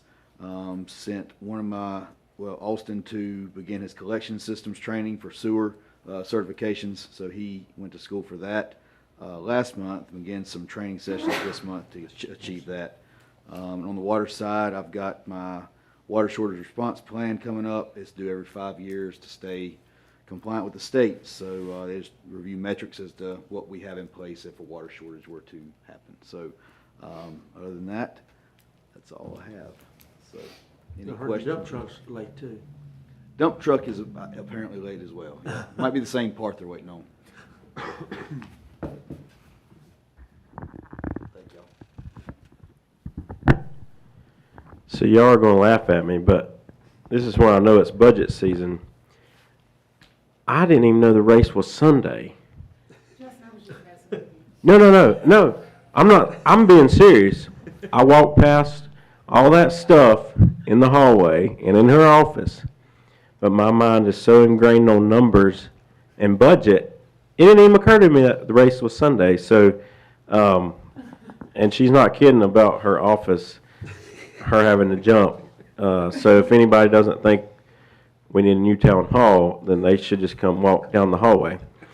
But it is budget season, so next week or two we're going to be meeting with all the department heads and going over everybody's needs and list, and I guess we usually get a few want requests too, but needs for sure, and we'll be taking a hard look at that. And I just want to again congratulate Kimberly on being Employee of the Month. She's just a really good employee, and not only her, but Tanya was here as well, and they, like the town manager said earlier, they get along so well, and that is very important in an office setting, especially in a small office setting when you spend all day together, from 8 to 5, they're together every single day, and they both hate to miss work so bad, and Kimberly, you know, like I said, she was on vacation, but she really wanted to come back, and I tried to tell her she didn't have to, but she wanted to be here, so that just speaks volumes. And Tanya had a little, well, anyways, she had a little fall the other day, and so she had to miss a little work, and she just felt so bad, and I'm like, just take care of yourself, you know. And but that just speaks volumes to the employees we have, and we're very lucky. I know I'm very lucky as their supervisor, because I can rest a lot easier at night knowing that they're up front, taking care of things, and doing everything the correct way. So we're just very blessed to have those ladies. That's all I've got. And I will ditto that. It's very nice to have them up front. But planning department, we're just continuing to issue permits, busy. And thank you, Mr. Harris and Ms. Harris, for your kind words, too. I appreciate that. We are working on our mobility plan. The steering committee we have our second meeting next week for the mobility plan that we're working on. We're also working on trying to implement and create some ways to improve our TIA process, or our traffic impact analysis process. I had a meeting last week with Kimberly Horn, who has some interesting ways of handling TIAs, which I'll probably be discussing with you all through the budget process. We continue to update the UDO. Today was just sort of the beginning. You'll probably be seeing a lot more of those real exciting items coming up this year. Code enforcement, Shane just continues to do a fantastic job. He's super busy out there sending out notices of violation, courtesy letters, just to let people know that we as a town are looking for things to be cleaned up, and he's doing a really good job with that. We do have the board training that the town manager was working on, firmed up and scheduled. The Board of Adjustment training is going to happen in April, and then we will be doing our planning board in May. So really excited for that to be happening. So.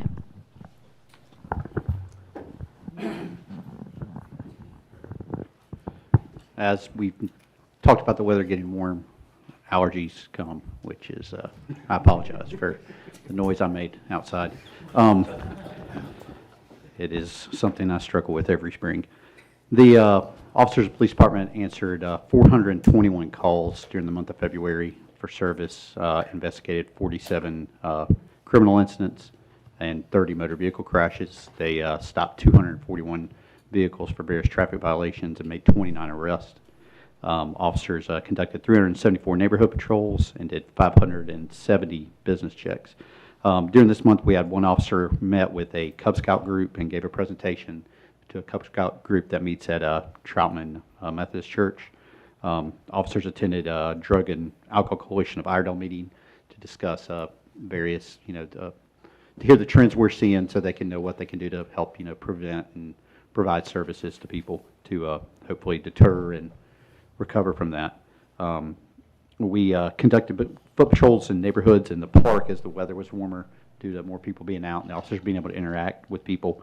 And we also saw, when comparing January 1st to March 9th of this year to January 1st and March 9th of last year, we saw a 4.3% drop in reportable crime offenses. So our officers are out there working really hard and being very proactive. And if anybody has any questions about the police department, I'll give it over to the manager. Do you have a bicycle in the department? We did have some officer that previously worked here that are bicycle certified. One still works here, but isn't really, he's aging and not able to do the thing. When we do the bicycle patrols, they were SROs that would ride during the summer some. But due to our limited staffing right now, putting one officer on a bike would pull somebody away from being able to respond to many calls unless it was in a rideable area that's pretty close. But we still do have the bikes. You mentioned the park walking. Yeah. I just kind of popped into my mind. Yes. Yep. We still have them, and hopefully one day we'll send some people to the bike patrol certification and be able to utilize them again. Thank you. I don't have much to add. I would just like to thank Councilman Ucksher and Mayor Pro Tem for the comments about the decision. The staff, I can't explain to get some people to understand. Most people in this room, including our visitors here, obviously understand. You just can't have an event and it take 2 or 3 people and it come off as a success, especially when you're asking thousands of people to show up at it. And it's not just a couple of employees of working 3 or 4 hours to make somebody's day better.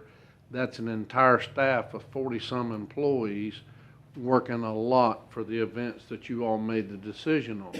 As we expressed to you all, we were not complaining or whining in the sense we wanted you all to know the realities. I, as manager looking out for staff, wanted you to know the realities that it is a true burden to some of that we make them mandatory to work.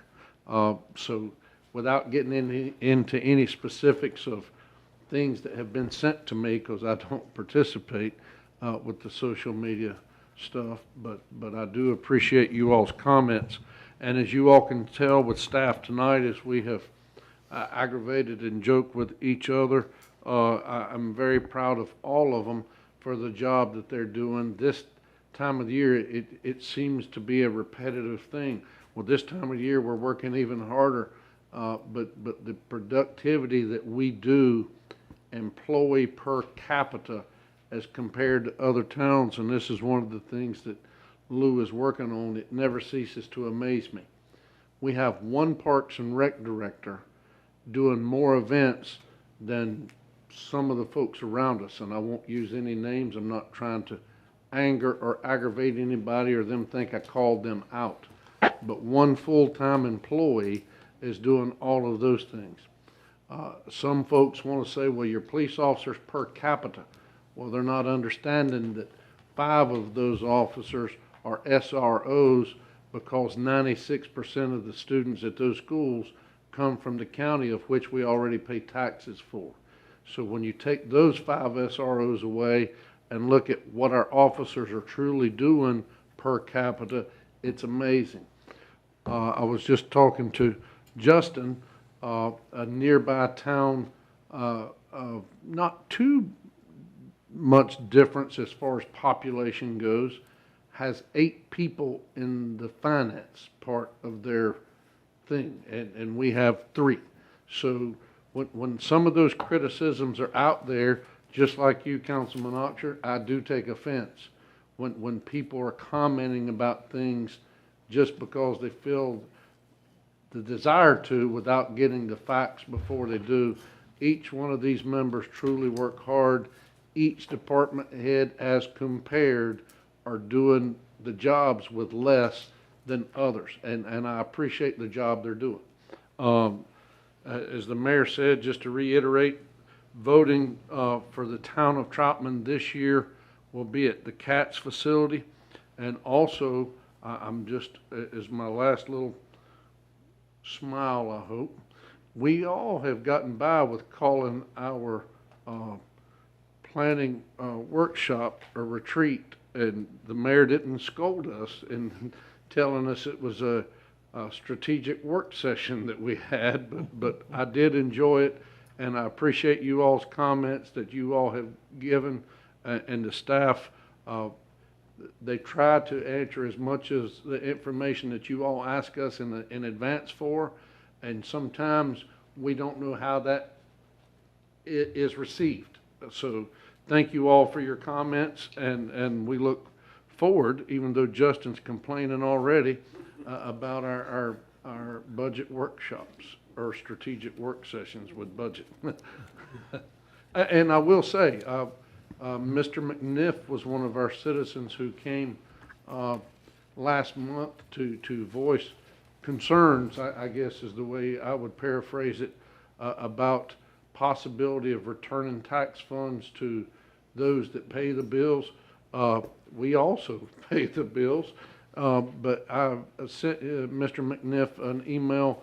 He has volunteered to come and look at some of the plans and things that we got going on, and whenever that date is decided time frame wise, I will certainly make you all aware, and if any of your schedules are there, to join us, you're more than welcome. And that's for any other citizen. It's not just Mr. McNiff, but again, as you said earlier, Councilman Oxer, if people's got questions, ask you all or ask us. We'll certainly try to be as transparent as we can with those. That's all I have. Thank you. Thank you, and I thank Mr. Feemster and Mr. Todd for hanging in here all night with this. Again, appreciate it, and please give my regards to Ms. Sparks. Miss her dearly in the room. And always, Debbie, thank you for covering our town, so appreciate that. I would just like to say, Mr. Mayor, being you thank Ms. Mrs. Page for being here. We don't have any offense with our town attorney and HR people, but we have room, but if they're not going to follow the dress code, that's where they belong. But they're over there because of room. And again, we almost had the police chief sitting up in Councilman Oxer's lap for a few months, and that's not, Councilman Oxer never said a word, but you could tell several times he's looking over at the chief like, are you going for the gun now, or what are you doing? Safest I felt. Not? I'll make a motion, we adjourn. Is there a second? Second. All those in favor say aye. Aye. Any opposition? You're welcome to stay. It might be dark in the room, but